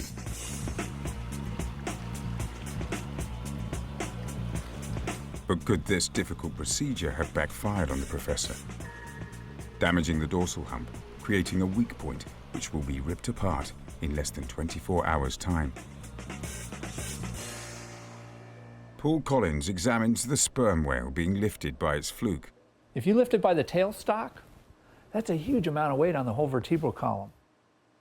That can potentially cause additional breakdown of tissue and bones and other things internally. It may begin to rip and tear muscle, might even begin to rip and tear some of the fibers within the blubber layer, and that may be potentially a contributing factor to that point at which it broke. Out of the water, the whale is no longer weightless, and the chains around the fluke strain to support its 56-ton mass. This puts massive stress on the vertebrae, right by the dorsal hump, stretching the skin and the blubber to what could have been breaking point.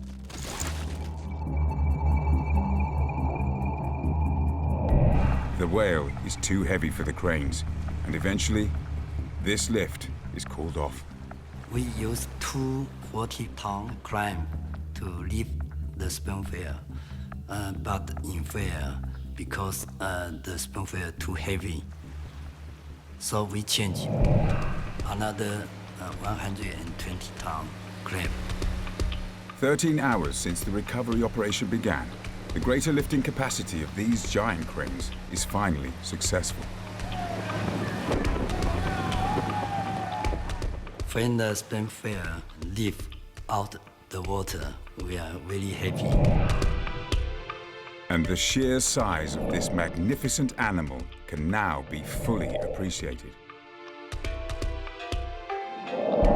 Sometimes it's hard to tell people, how big. If you tell, oh, the whale is 10 meters, 12 meters, people say, oh, yeah. But once you get close to that creature, you just feel, you compare how little you are and how big is the whale.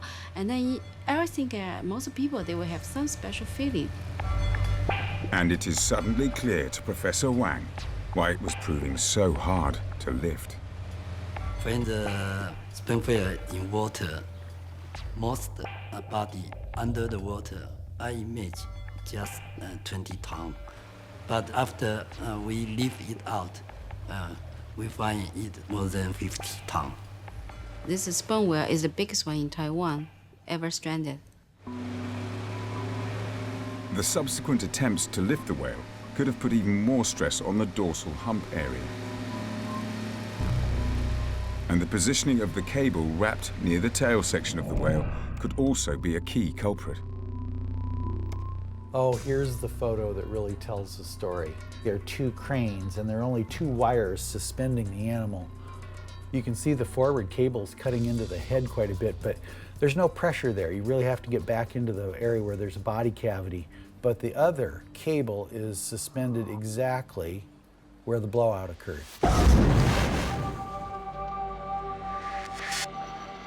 Mate believes these cables could be responsible for the weak spot on the lower part of the sperm whale's spine. These are the vertebrae of a minke whale, but it demonstrates the point that you have these processes that the muscles attach to in the back. And when a cable goes around an animal is cinched down tightly, there's the opportunity for it to come down between the vertebral elements and cut through some of the important integument that might make that a likely place for pressure to leave the body. And particularly at the back of the animal, behind the dorsal hump, where it's already the thinnest part of the body, damage to this area from the cable lifting and the original lift at the wharf may have been what made that area weak to blow out in the back. They had a hold of a time bomb. Could these cables have caused enough stress on the dorsal hump to trigger the bloody events on Ximen Road? Or are there more pieces in the puzzle causing this enormous creature to blow up in the street?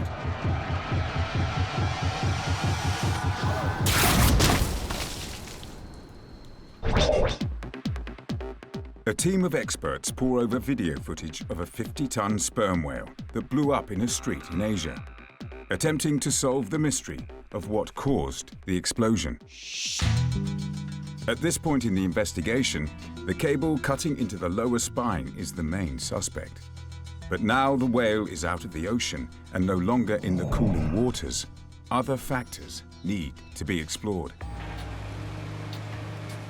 The sperm whale is being subjected to external heat, allowing the temperature inside to rise and bacteria to spread. A combination advancing tissue breakdown. Now, instead of having the water cooling the outside part of the animal, potentially keeping a little bit of the temperature down internally, it's sitting out exposed to the temperatures that are out in the air, which is going to increase that temperature on the outside and allow kind of that decomposition process to also probably increase slightly. Evidence that decomposing gases are creating a buildup of internal pressure is apparent in this photograph. As a whale decomposes, those gases build up and they're looking for a way out. And the easiest place to look at that is usually in the genital slit area. So the pressure from inside will push all the parts of the genitals out. So in a male, you get a massive extruding of the penis. In the females, the nipples start to spread out and the whole area becomes very swollen. At some point during the lift, the whale's penis became exposed, forced out of the genital slit that normally acts as a protective sheath to streamline the whale underwater.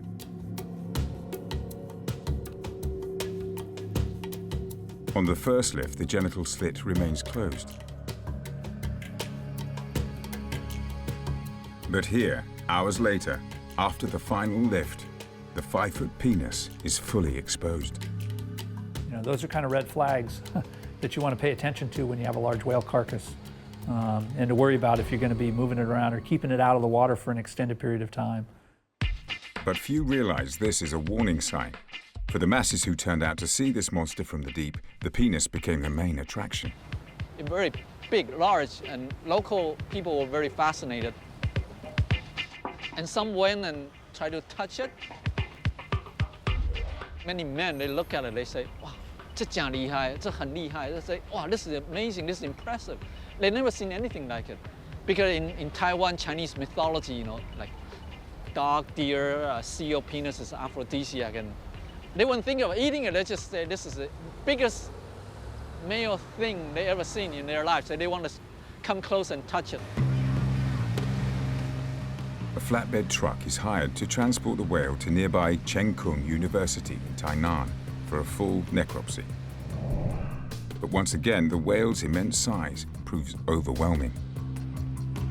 When we put the sperm whale in the truck, it's too small, so the truck crash.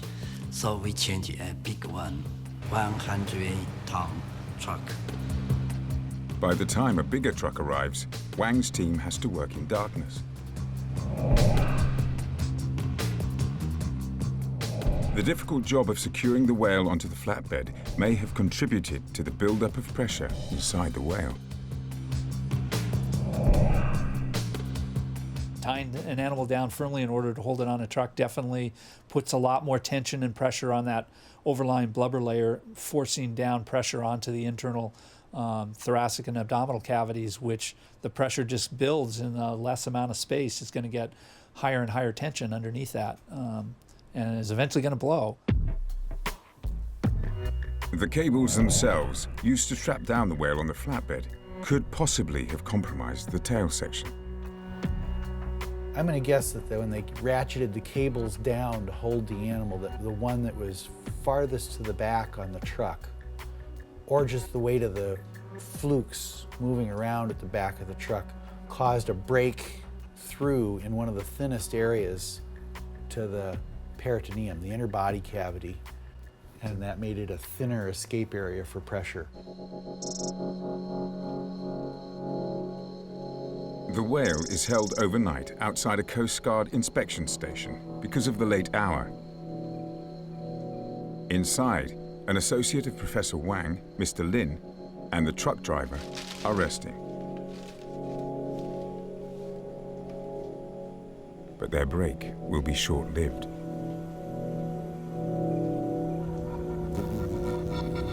We heard a swah.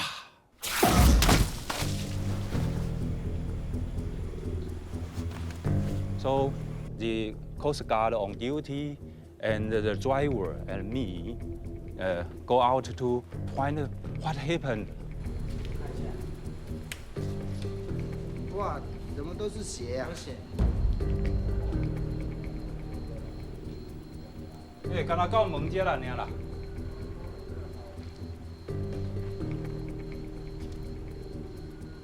On the surface, there is a blood with water sprayed like a fan-like, and distributed very evenly. And we realize the blood and water come from the blowhole. This eruption of blood from the blowhole is another piece of evidence, proof that inside the whale, decomposition is in an advanced state. The bloody water that came out of the whale's blowhole was probably due to the pressure squeezing the lungs. The lungs are a very vascular organ, lots of small blood vessels, which would be breaking down, and the blood within them would be just becoming loose. And the pressure may have led to some of this degenerating blood being blown out of the blowhole. In the whale, decomposition accelerates like a runaway train.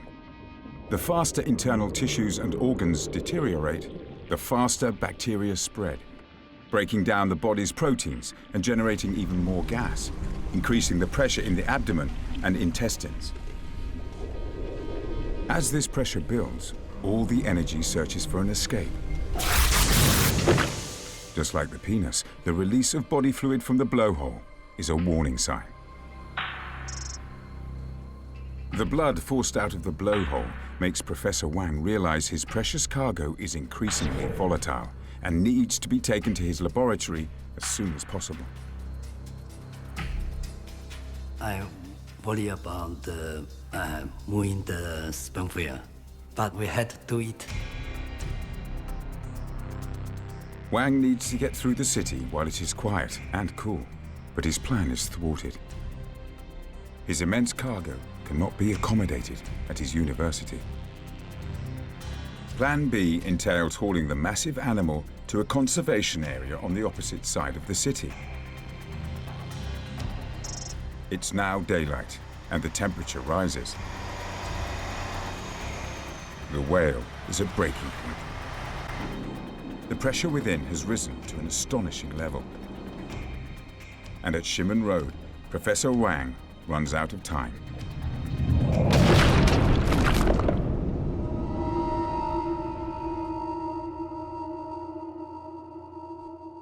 These extraordinary images of the exploding whale seem to be a result of a bizarre chain reaction. The damage to the tail section of the whale, being out of the cool water, allowing internal temperature to rise. The cables strapping down the whale, adding even more stress to the dorsal hump.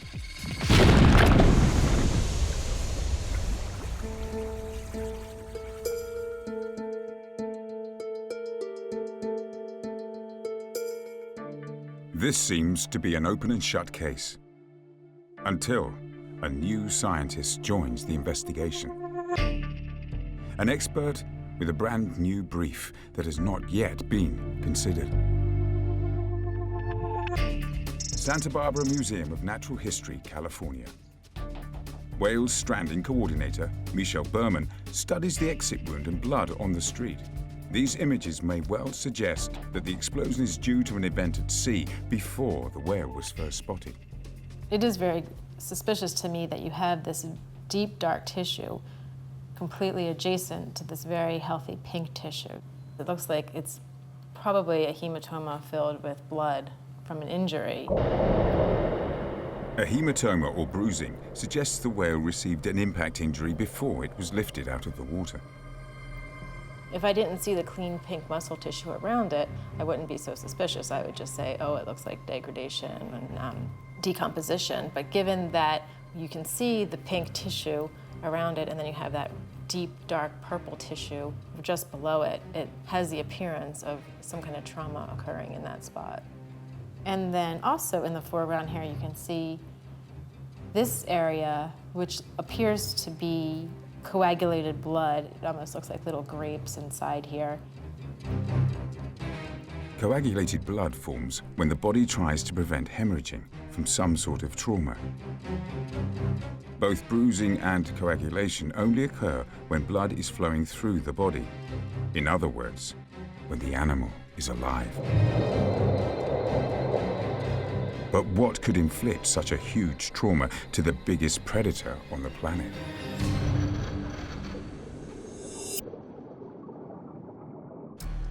The investigation into why the whale exploded has a new theory. Trauma, inflicted while the mammal was still alive. In the ocean, a sperm whale as big as this has no natural predators. But they, like all whales, can suffer fatal injury inflicted by commercial shipping vessels. Most of these large tanker ships now have a very large bulbous metal projection off the bow of the ship that actually rides underneath the water. If a whale's in front of the ship at the time that the ship comes through, basically it's like a large battering ram just slamming right into the side of the animal. Ventura County, California, 2007. A blue whale washes up dead.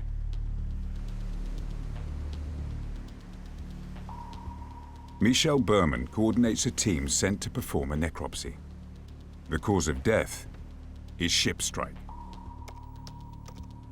The photos of the blue whale's tissue damage are similar to photos taken of the exploding sperm whale in Taiwan. This shows inside the body cavity, just to orient you. These are 4 of the broken rib bones sticking up here. The point of impact is probably directly on this area. The bow of the boat probably hit directly here, and you can see this darkened, deep, dark purple tissue. Looks very similar to the muscle tissue hanging off of the sperm whale, all an indication of trauma to that area. And down in the base here, you can see all of this coagulated blood, very similar in appearance to the blood of the sperm whale that was on the streets. The similarities in the two injuries are striking. But of all the marine mammals, sperm whales have a capacity to avoid ship strike. Sperm whales, more than most other species, make their living with their ears. They are very acoustically aware animals, and their sonar signals are broadbanded, and they're listening to all kinds of frequencies and delay responses in order to visualize their environment and hunt successfully. No matter how good their hearing, sperm whales may at times be less aware. New evidence suggests sperm whales are at risk recuperating on the surface of the ocean after a deep dive. Dr. Luke Rendell captured these extraordinary images while studying sperm whales off the coast of Chile. The first phase of this footage shows what a sperm whale normally does when it's alert. As we get close alongside the boat, this whale reacts. There it goes. It does what we call a banana. Bends its body like that in preparation for moving around. Rendell's theory, backed up by these images, is that sperm whales sometimes sleep after deep dives. These guys coming into shot now don't respond at all. And you can see some of the animals are vertical, hanging vertically in the water. This is the characteristic posture of what we think they're doing is basically sleeping. So obviously they're very vulnerable to being struck during that time. This behavior has never been documented before and provides evidence that a ship could easily hit a sperm whale. The world's oceans are busier than ever with boat traffic, meaning that marine mammals are increasingly vulnerable. They're simply feeding in the shipping lane. So it'd be like you sitting eating a hamburger in the middle of a motorway. When a ship's moving forward, the noise of the ship's at the back, and the ship itself forms an acoustic shadow ahead of it. So it's less likely that a whale is going to hear the ship if it's right on the front beam of the oncoming ship. If you're in an area of high shipping, you get this kind of acoustic fog, which is just all the noise that the various ships that are putting in. Trying to pick out an individual source, an individual ship during that time, it would be very, very difficult. The Tainan sperm whale was found near some of the busiest shipping lanes in the South China Sea, and during the sperm whale's necropsy, Professor Wang found evidence supporting the ship strike theory. I find the bone protect the spinal cord is broken.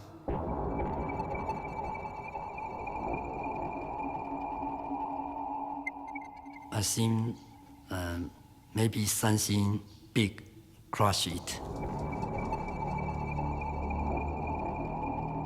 The ship strike theory sheds new light on the mystery of why the sperm whale blew up in the street.